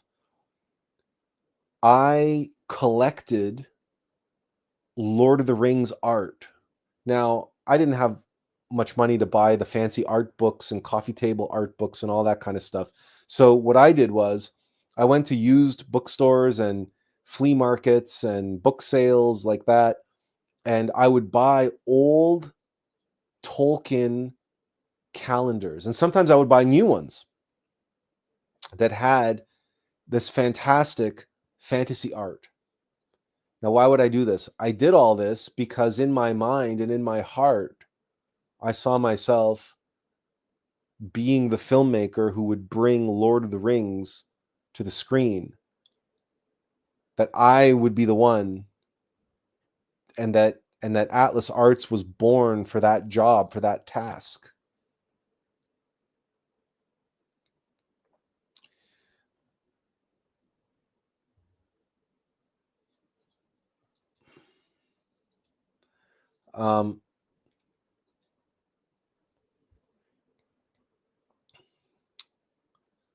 I even saw how the scenes would play out. If I was an artist, if I was a better artist, and more diligent and everything, I would have began, doing the storyboards and creating what Fyodor Jodorowsky did for Dune. Jodorowsky's Dune. He had created this massive Bible, this lookbook, including a whole bunch of sequences storyboarded. Had I really truly been meant to do it, I would have done something like that. But I didn't draw very well, and I was always busy with other things, and I was focusing on the acting and directing side to learn the craft, because I knew that I had to get into the industry first before I could start, doing all the actual planning and all that stuff, all the nuts and bolts of it. But I saw much of the film in my mind's eye. I received it like inspiration, right down to the casting of Sean Connery as Gandalf. He would have been my Gandalf. That was the plan. He was one of my, I don't know, favorite actors at the time. I really enjoyed his performances in The Untouchables, and of course, The Name of the Rose, Highlander, The Hunt for Red October, and of course, James Bond. And I grew up watching James Bond, including Sean Connery's James Bond reruns on Sunday mornings and whatnot. So Sean Connery was to be my Gandalf. So you can imagine how I felt. You can imagine how I felt when, in the 2000s, when I apologize for that call, by the way. He's probably going to call back. I can't turn my phone off because I'm here alone and I'm taking care of my dad, and I just can't turn my phone off. So I have to be on call in case there's an emergency. So he's probably going to call back. I might have to tell him I'm in the middle of my live stream. So, but anyway, you can imagine how I felt in the early 2000s when The Lord of the Rings came to the big screen and I didn't do it. It wasn't my film. And this is something that I've discussed with others in my circle, other friends I have who are also artists, who have also watched things that they were inspired to do in their youth that they ended up not doing or not being given an opportunity to do because somebody else did it first.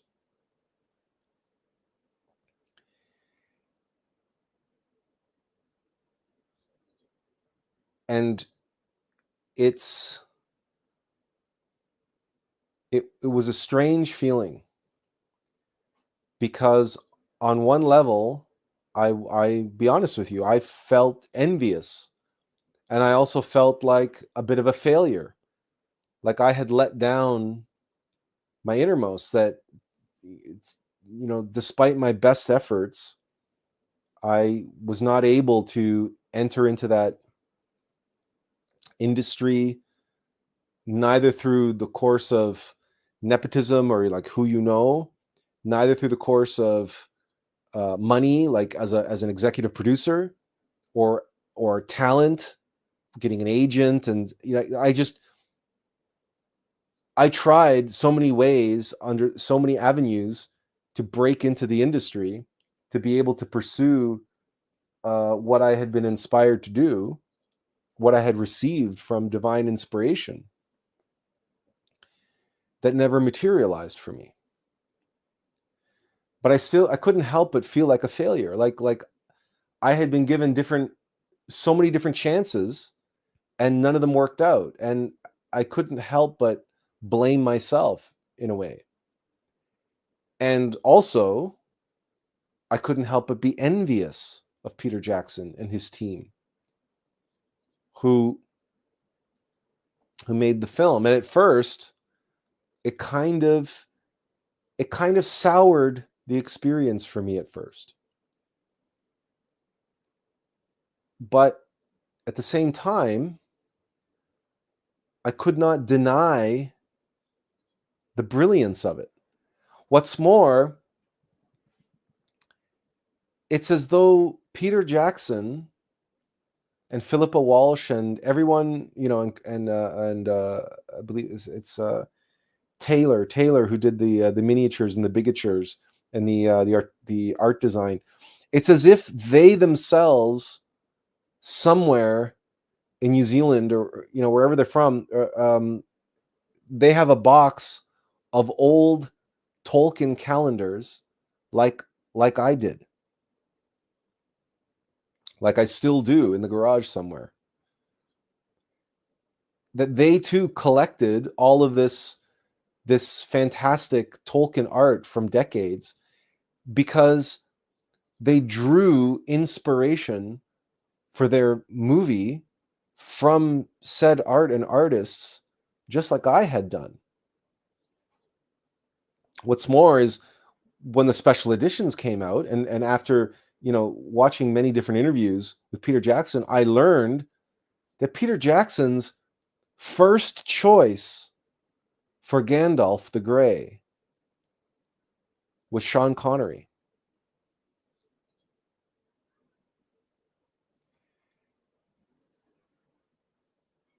I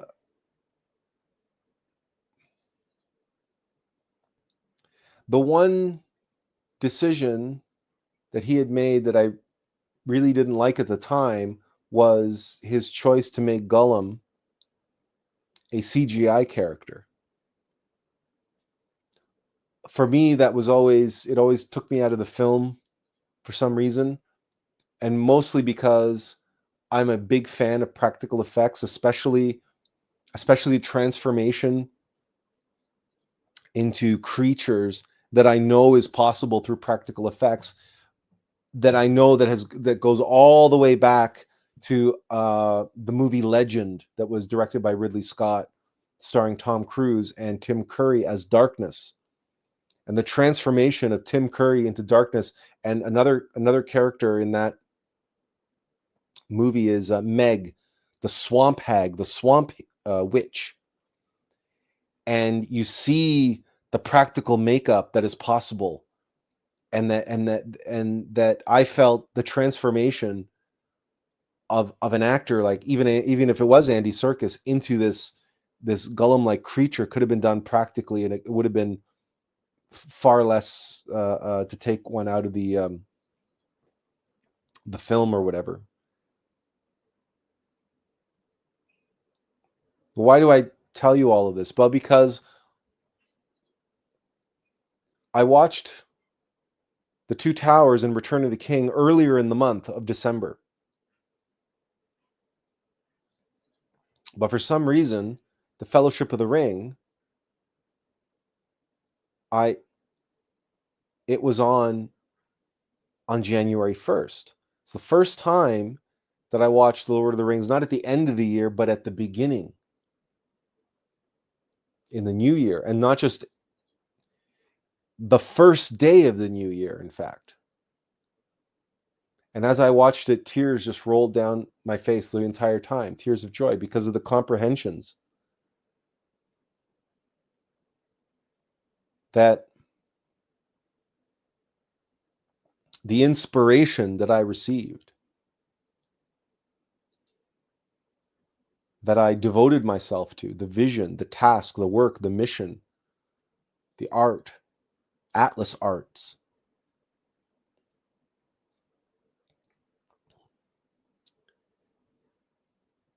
is what has sired the person speaking to you now. But what I, at the time, had to believe was my task, my job, my work, was actually somebody else's, but that I was given privy to, I was given a preview of. It was shared with me. It's a shared work. It was a shared vision. But my task, my job, my work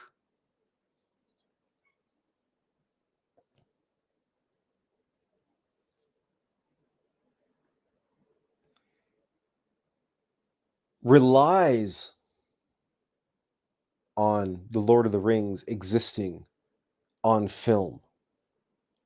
How many times have I referenced it?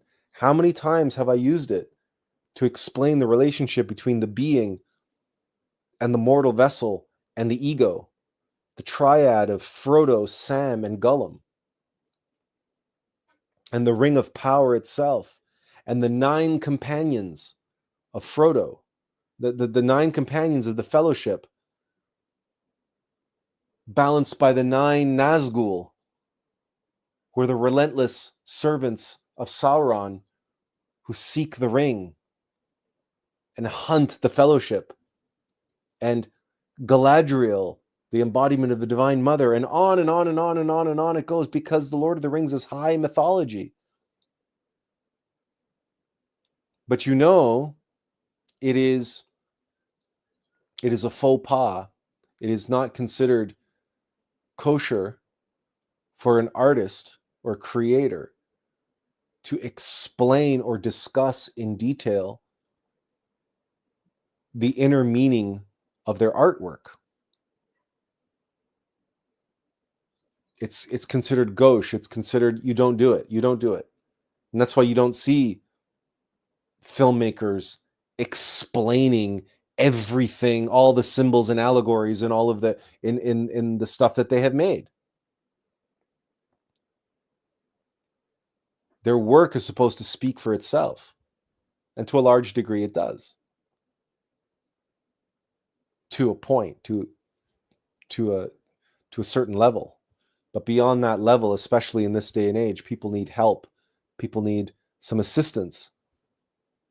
People need the keys to unlock the deeper layers and levels of meaning. One of which, that was only revealed to me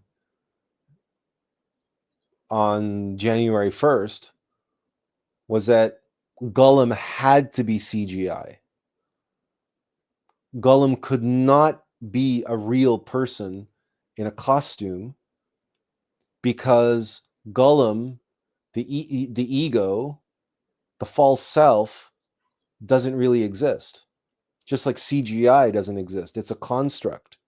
It's an amalgamation. It's an illusion. Just like CGI Gollum is an illusion. But the advantage that the way Peter Jackson did Smeagol and Gollum was that illusion was able to garner sympathy from the audience with his big anime eyes that you could only do in CGI, because you can't take human eyes and make them bigger. But you can only do that with technology.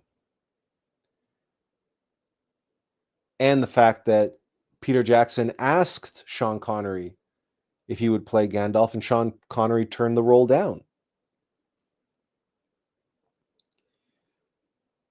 There are other choices that probably worked out for the best that I probably wouldn't have made. I probably wouldn't have, many things I wouldn't have done, and I wouldn't have known how to do the way Peter Jackson and Richard Taylor and Philippa Walsh and everyone else who worked on that film, including all the people in at Weta. That's the special effects company, and the whole choice of shooting it in New Zealand and all of those vistas and everything. I didn't know anything about New Zealand. How would I know? I would have tried shooting it, probably in Canada in the Rocky Mountains to try to get those vistas, and I would never have gotten vistas like that. So I was never meant to make that movie, those movies. But my connection to it is so intimate and so profound. And I can speak of it with such depth and meaning because it has been with me for so long. And because when I saw the images on screen almost exactly the way I had seen them in my visions and my inspirations, like in Fellowship of the Ring, when they're going down the river and they pass by the two kings of Gondor holding their hands out like this, right? That comes straight out of one of my Tolkien calendars. And that scene of the boats going through the, it actually became a movie poster. That's exactly how I saw it in my head.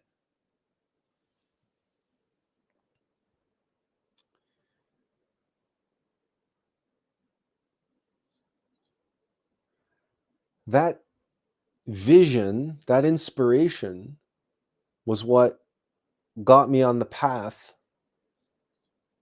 that led me to eventually to where I am today.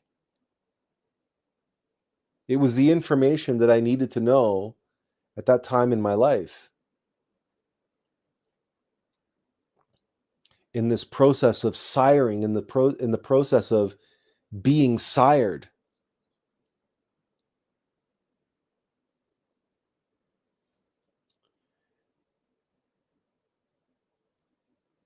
To do a work, to do a vision that is even more important, that is even more meaningful, and that I could never have undertaken, I could never have accomplished had I actually became a filmmaker and actually did Lord of the Rings.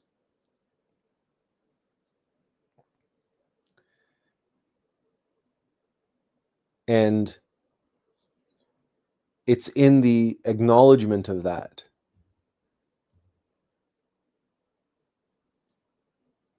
the emergence through the devotion of that, the devotion of that self, the death of that self, that is, and the emergence through that emergency of having one's life's work taken away from them, or what one thought was what one thought or believed was their life's work, and the emergency of having it somebody else do it, beat you to the punch. Now what do? But what emerged from that was in fact a whole other emergency. That then that next emergency, I had to let go of that previous inspiration, that previous vision, and what took its place was an emergency. And that emergency was adult onset epilepsy. And what came out of that whole emergency was the emergence of the person speaking to you today.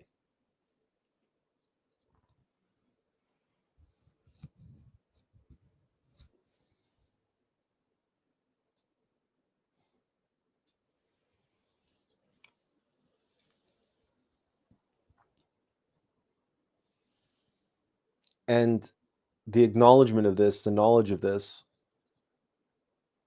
the awareness that was all of this was revealed just a few days ago.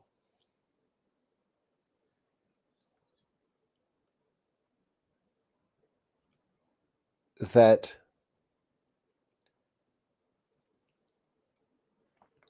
gives one pause to be able to look at one's life and look back at all the things that perhaps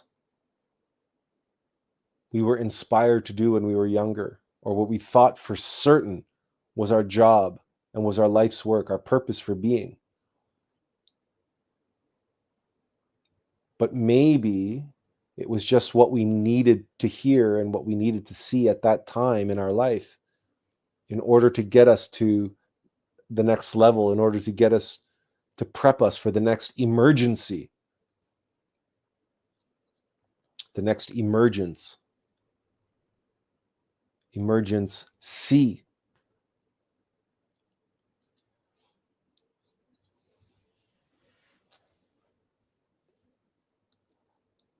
So it's an opportunity at the beginning of 2025 to take stock of your own life and look back on your own life at some of the things that didn't work out the way you thought they should, the way you were certain they must, based on your devotion at the time, based on your inspiration.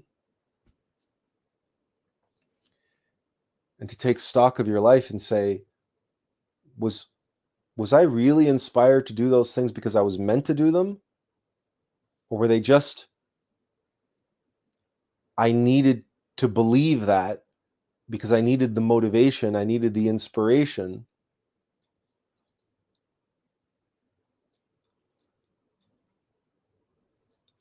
Where is it?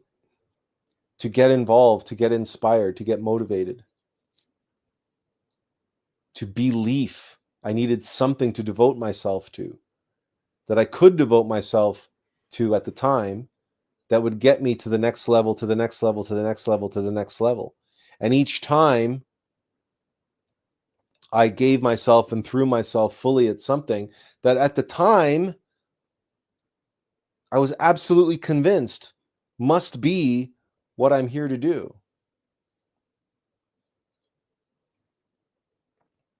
But if you look at those spiral staircases behind me, you know that you have to be motivated to take the next step and take the next step and take the next step. But in order to do that, you also have to leave behind the previous steps.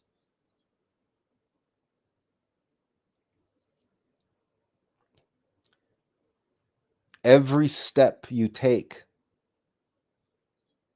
ascending the mountain to be sired, to become one with the only begotten Son of God,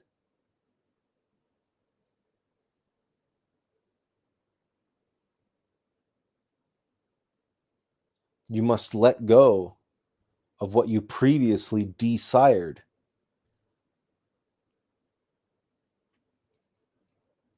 You must die to that old self.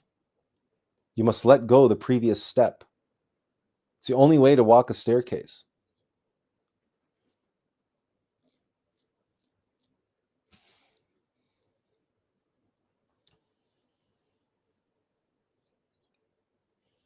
And with each step on that spiral staircase going up, with each revolution of the Aum of life, going down into hell and facing your emergency and emerging from that a changed person, a new person, being siring closer to being one with the only begotten Son of God, the Christ, the perfect multiple unity,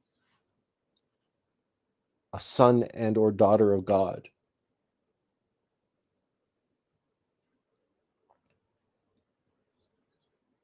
It's a process of selflessness, of devotion, to devote yourself, to devote the previous step. Let it go. It's water under the bridge. And it doesn't matter how much you were convinced that that's what you were here to do and that's what you were meant to do. It's time for you to take a next step. And that next step, you don't know exactly what it is yet. You haven't taken it. You'll only know once you get up to that level. But once you're at that level, you got to let the old level go. One step ahead of the other. It's called progress. You can't look behind. You can look behind to learn, but you can't remain stuck in the past, and you can't allow your past to be a boat anchor dragging behind you, because that's desired. That's, the longing to desire and be desired. And remember, to be desired, to be wanted, to feel validated, to feel heard, appreciated, to control what other people think of you. That's all, being desired. That's not the path to be sired. To be sired is to devote yourself to others and to the vision, the mission, the task, the work that has been given to you, that you are inspired by and that you are inspired to pursue.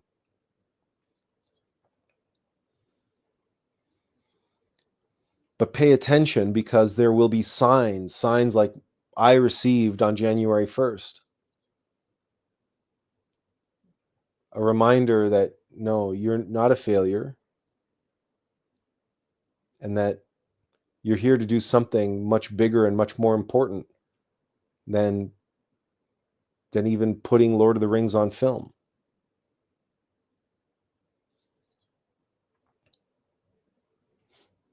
And that's why we gave it to somebody else. We had somebody else do that work, because they were never going to do what you're doing now and what you have yet to do.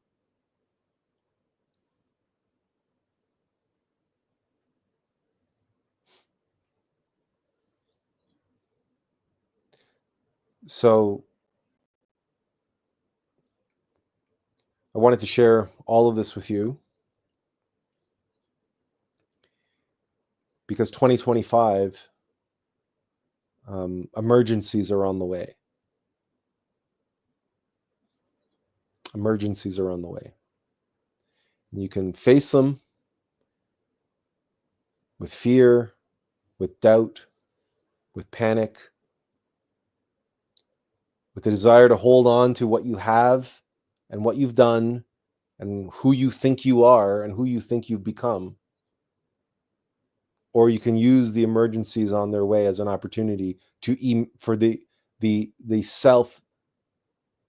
selfless self that longs to be sired by God, that longs to be one with the Christ, a begotten Son of God. To devote yourself amidst the emergencies, so that higher self, that spirit, is allowed to inspire you, and through you to be inspiring.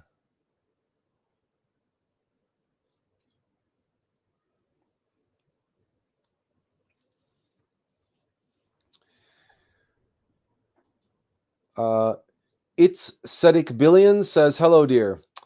Mugaboo22 says, and I think to some level, artists are inspired and they themselves don't know the depths of their art.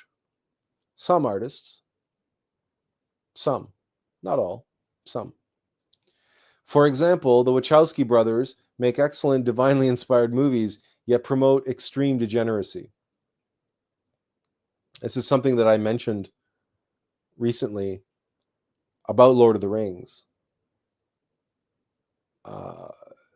Lord of the Rings was executive produced by Harvey Weinstein. And when you mention the Wachowski brothers who promote extreme degeneracy, and then you consider Harvey Weinstein, then you look at the films that they helped create, that they helped birth into the world. Lord of the Rings trilogy and the Matrix trilogy. At least in terms of the film canon, they are two of the most important esoteric contemporary mythologies to ever be put on film. They, along with Star Wars and some others. But the sexual degeneracy part is common for both Harvey Weinstein and the Wachowskis. Well, how many times have you heard me say that God works with the clay that's on the wheel? And when you comprehend the relationship between that which is being sired and the engagement with desire that is necessary, in other words, to face the sirens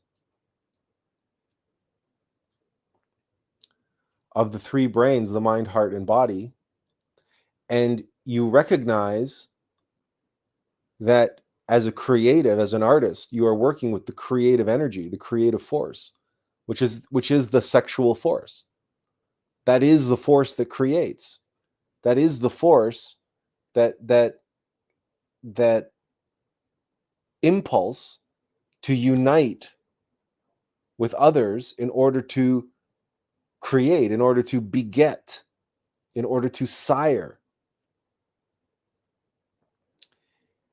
But it would be no accomplishment if there was no adversary. There would be no accomplishment to mountain climbing if the mountain wasn't trying to make you fall at every step along the way. So, in the process of siring, there have to be sirens who come and tempt you. In the process of emergence, there has to be an emergency. There has to be drama. There has to be struggle. There has to be conflict. There has to be obstacles. And it just so happens that almost universally, when someone is trying to beget and be sired, that desire and the mother of all desires, lust, is going to come and oppose and do everything that it can to exploit the creative impulse to sire divinely inspired works in the world, or to feed like a parasite and leech off of the abundance of creative energy that such individuals have. And that is why so many leaders or men and women of accomplishment, of success, have suffered so greatly and have been and like, look at JFK. JFK was a womanizing, like, sex maniac. He had to have a different woman every single night of the week, practically. And the Secret Service and everyone arranged it for him, including Marilyn Monroe. Because the light and the fire that inspired so many, that allowed him to capture the imagination of the nation. Unfortunately, his adversary, the sirens of his lower nature, were drawn to that fire like moths to a flame, and they were going to get their cut. They were going to siphon that energy for themselves. They were going to exploit it, like all parasites do.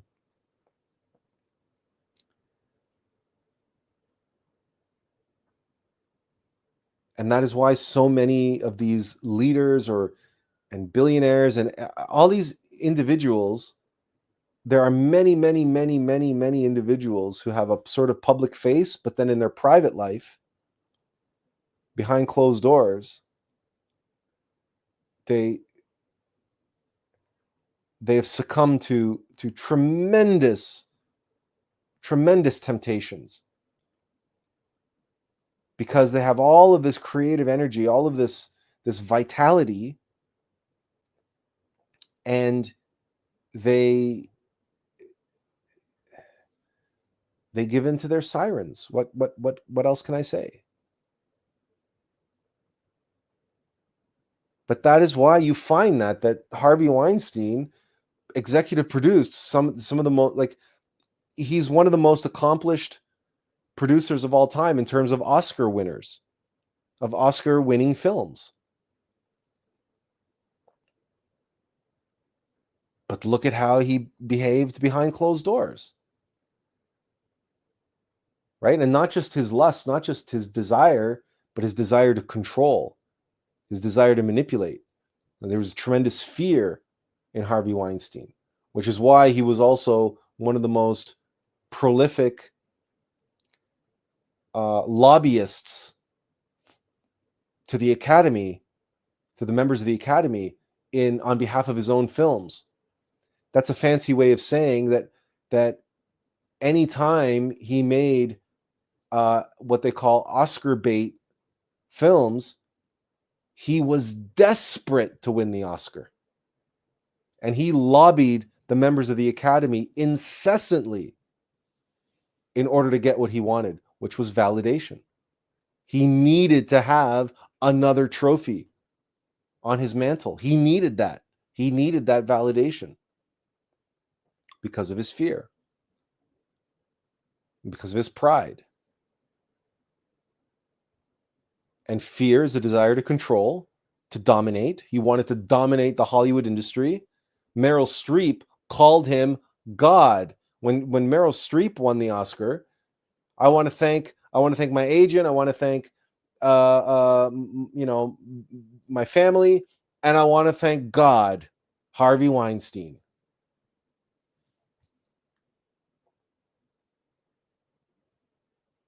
Well, someone who has a God complex, someone who wants to dominate an industry, someone who wants to dominate the Oscars, you're surprised that he wants to dominate actresses and movie stars, the most successful and well-known actresses, or the most potential up-and-coming actresses. He wants to dominate them. He wants to be dominant. What better way to do that than to dangle a movie in front of them and say, okay, you can have this movie. And this is an Oscar-winning movie. I'm Harvey Weinstein. That's what I do. I win Oscars. So, Miss Up-and-Coming Actress, do you want to be an Oscar-winning actress? Well, you know what you need to do. That's manipulation. That's domination. That's getting someone to bend the knee, and so that's exploitation of the tremendous creative power and influence and potential that he had. The same thing with Wachowski, same thing with JFK, same thing with everybody who has a tremendous amount of creative energy and vitality with which to beget in the world.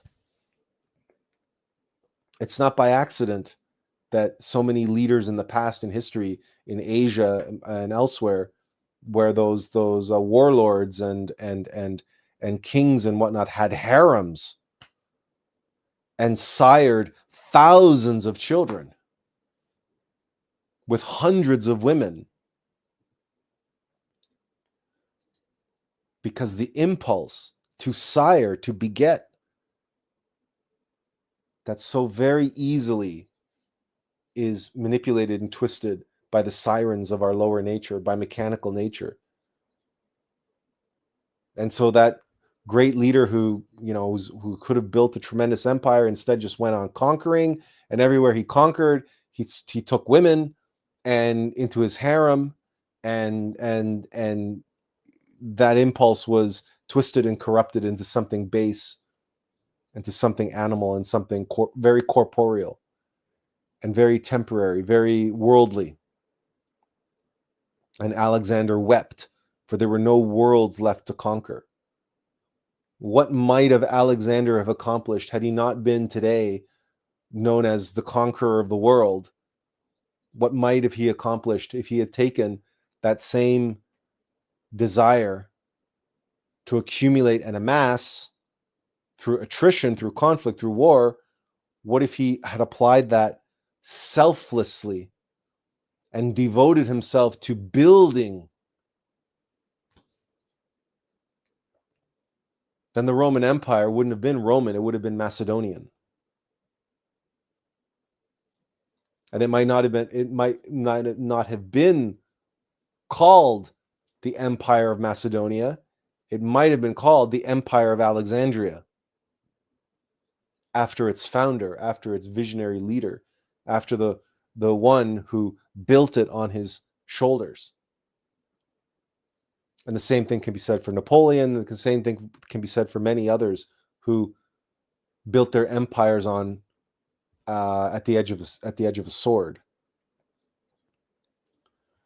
But I digress. I just wanted to address this, that there is a metaphysical explanation, and that if you yourself are here to do a great work, you know the demons that you battle. And the greater the demons that you face, the greater the work that you're here to do, and the greater your potential, because the adversary is always matched to the hero. The hero is never matched. The adversary might be a little bit harder, a little bit stronger, but you are never given an adversary that's weaker, unless you're a Pratyeka Buddha or a Nirvani and you're on the spiral path and you've already achieved nirvana and you've decided to come down here and live a nice, comfortable, easy life. And yeah, you'll work on a few egos here and there, but then you're going back to nirvana because you already have a guaranteed golden ticket. That's a Nirvani. That's the spiral path that Samael Amour talked about. In which case, yeah, you might have a few egos, you might have a few defects and vices you need to work on, so on and so forth, but there's no emergency there. And that's why the spiral path for the Nirvanis and the Pratyeka Buddhas, it takes them thousands and thousands and thousands of reincarnations to achieve mastery. And even then, they're not at the same level as those masters who take the direct path, who take the path of doing all of those many ascents and descents, not lifetime to lifetime to lifetime to lifetime, but doing it all in one lifetime, and eliminating all of their egos, facing all of their demons on all the levels of the 49 levels of the mind in one lifetime. That's the Alm of Life, and that's the direct path in one lifetime, the path of the razor's edge, where you face emergency after emergency after emergency after emergency. Why? Because that's the path to emergence, the path of devotion, to devote yourself again and again and again and again and again. And in the process of devoting yourself, you're emerging, you are siring, you are being sired. Sired by God, sired by the Holy Spirit, sired by your Divine Mother, to become a son of man, one with the one begotten Son of God, the Christ.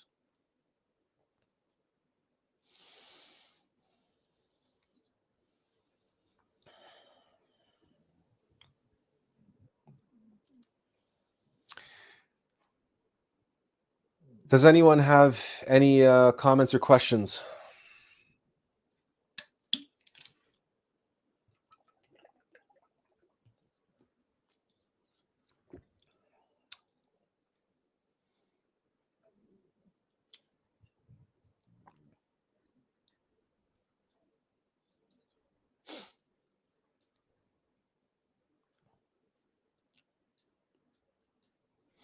The thumbnail for today's talk, now you know also why it's Gollum and the ring and being dissolved into the lava in Mount Doom.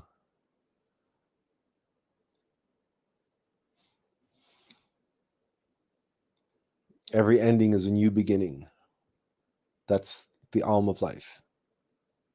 And that there have been so many different ways that people have expressed this sentiment.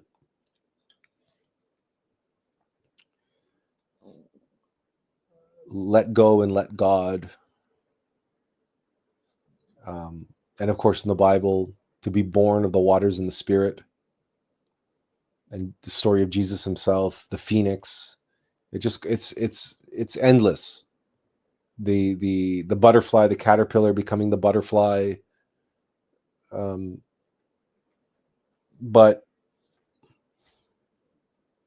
it's always an opportunity around New Year's for us to take to heart how practical and how meaningful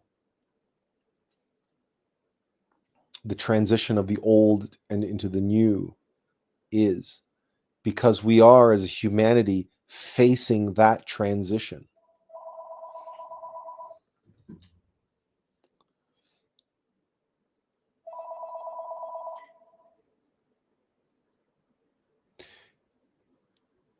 So I'll let you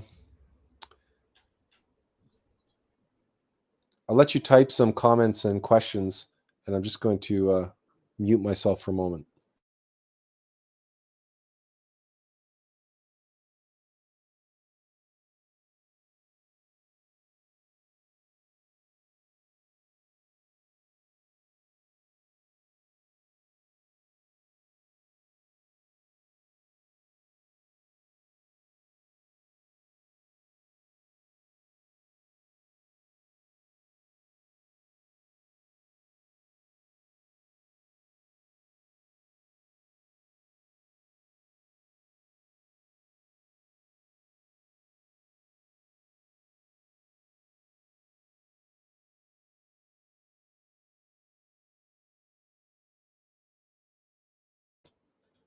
Well,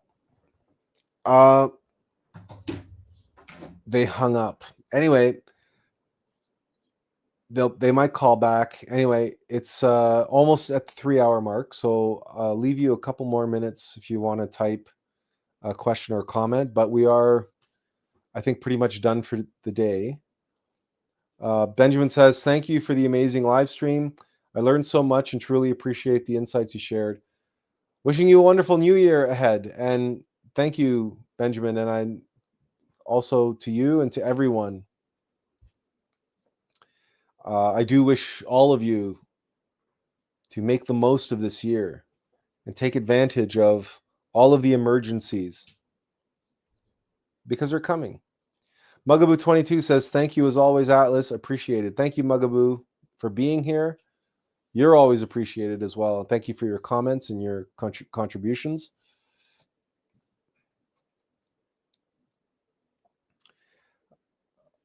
I really do feel that there's something in the air. There's something on the horizon. And for myself, there's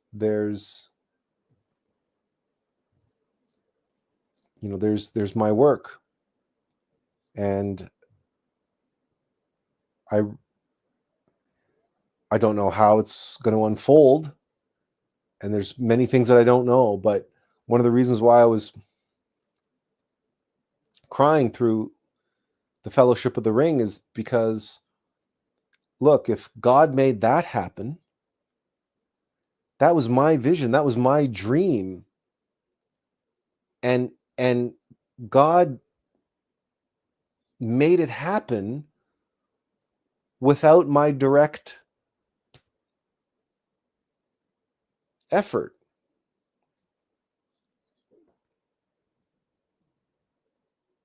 And it's not a coincidence, and it's not an accident, and it's not, it was a meaningful exchange and saying, okay, you have this vision, you know this has to become a reality, but we have bigger plans for you. So let's give this to somebody else to do,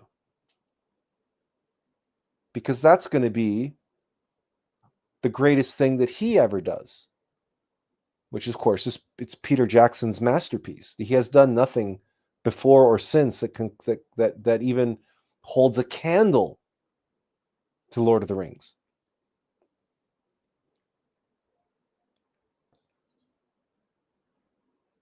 And so if what I'm here to do and I'm being supported in that way,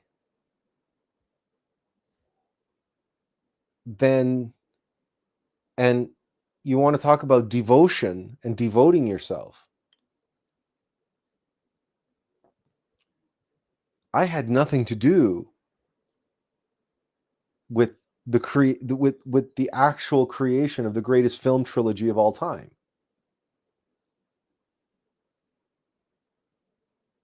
It was done for me. Not for me, but you know what I mean. I thought I had to do it, but no, others did it.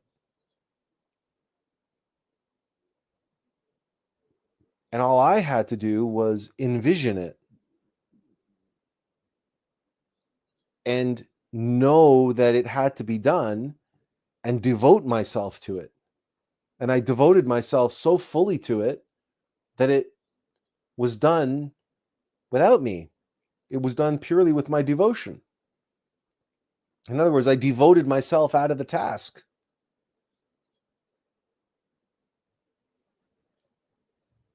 I just have to keep doing the same thing. So devoting myself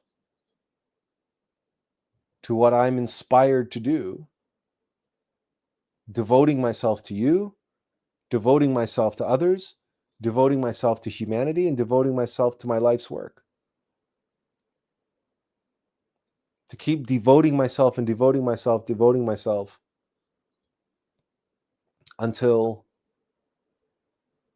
I altogether die. To achieve a state of selflessness. To be one with the only begotten Son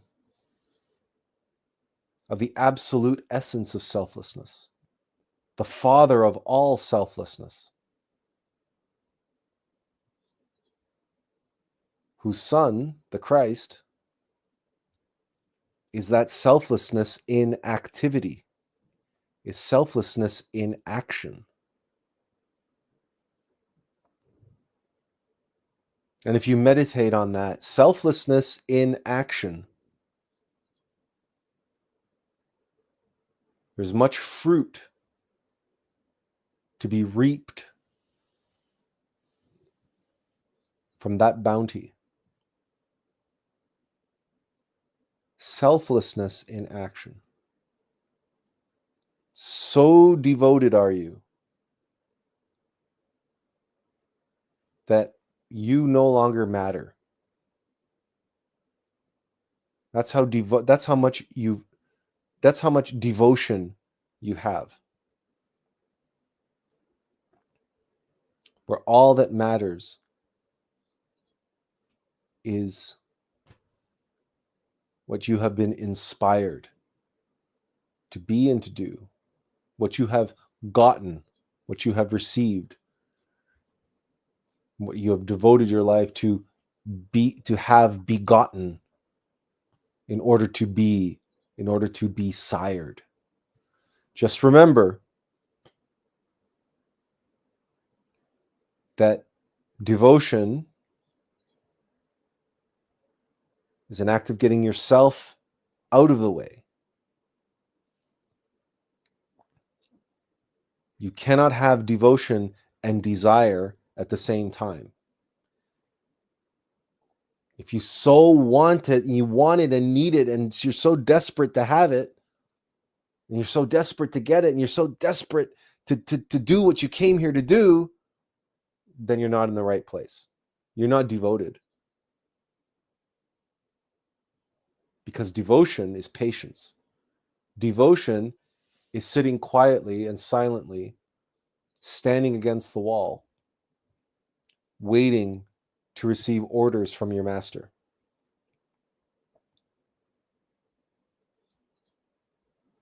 Devotion is listening to your wife go on and on and on and on and on about what a terrible day she had and how terrible she feels right now, and just patiently and just listening to her and just being there for her. Not desperate to get your 2 cents worth in, and not desperate to fix her or change her or make her feel better because you're desperate to make her feel better. Devotion is to be available and patient and open and allowing. And the opportunity to act will emerge from the emergency. Devotion is like a dance that way. It's much more subtle, devotion. But it's devotion, it's devoting yourself to the work of the Spirit. It's devoting yourself to others. Not what you want for them, not what you think they need, but for what the Spirit knows.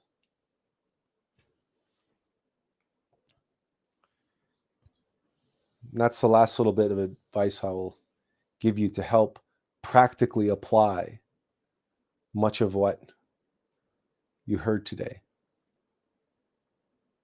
And do that retrospection on your life, and do that reflection and contemplation on yourself now. What are all the things that you are convinced that you are here to do and that you have to do and that you so desperately want to get done and you so desperately want to make happen?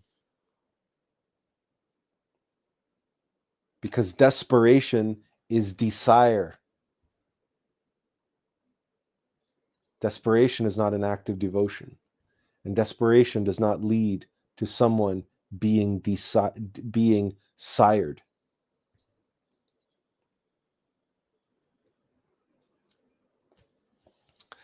All right. Thank you all for being here, and have a great week. Have a great year. All the best to you, yours, your family, your loved ones, and of course, to whatever it is that you have set your heart on, that you set yourself to accomplish in the upcoming year. I hope that it leads you to exactly to where it is you need to be.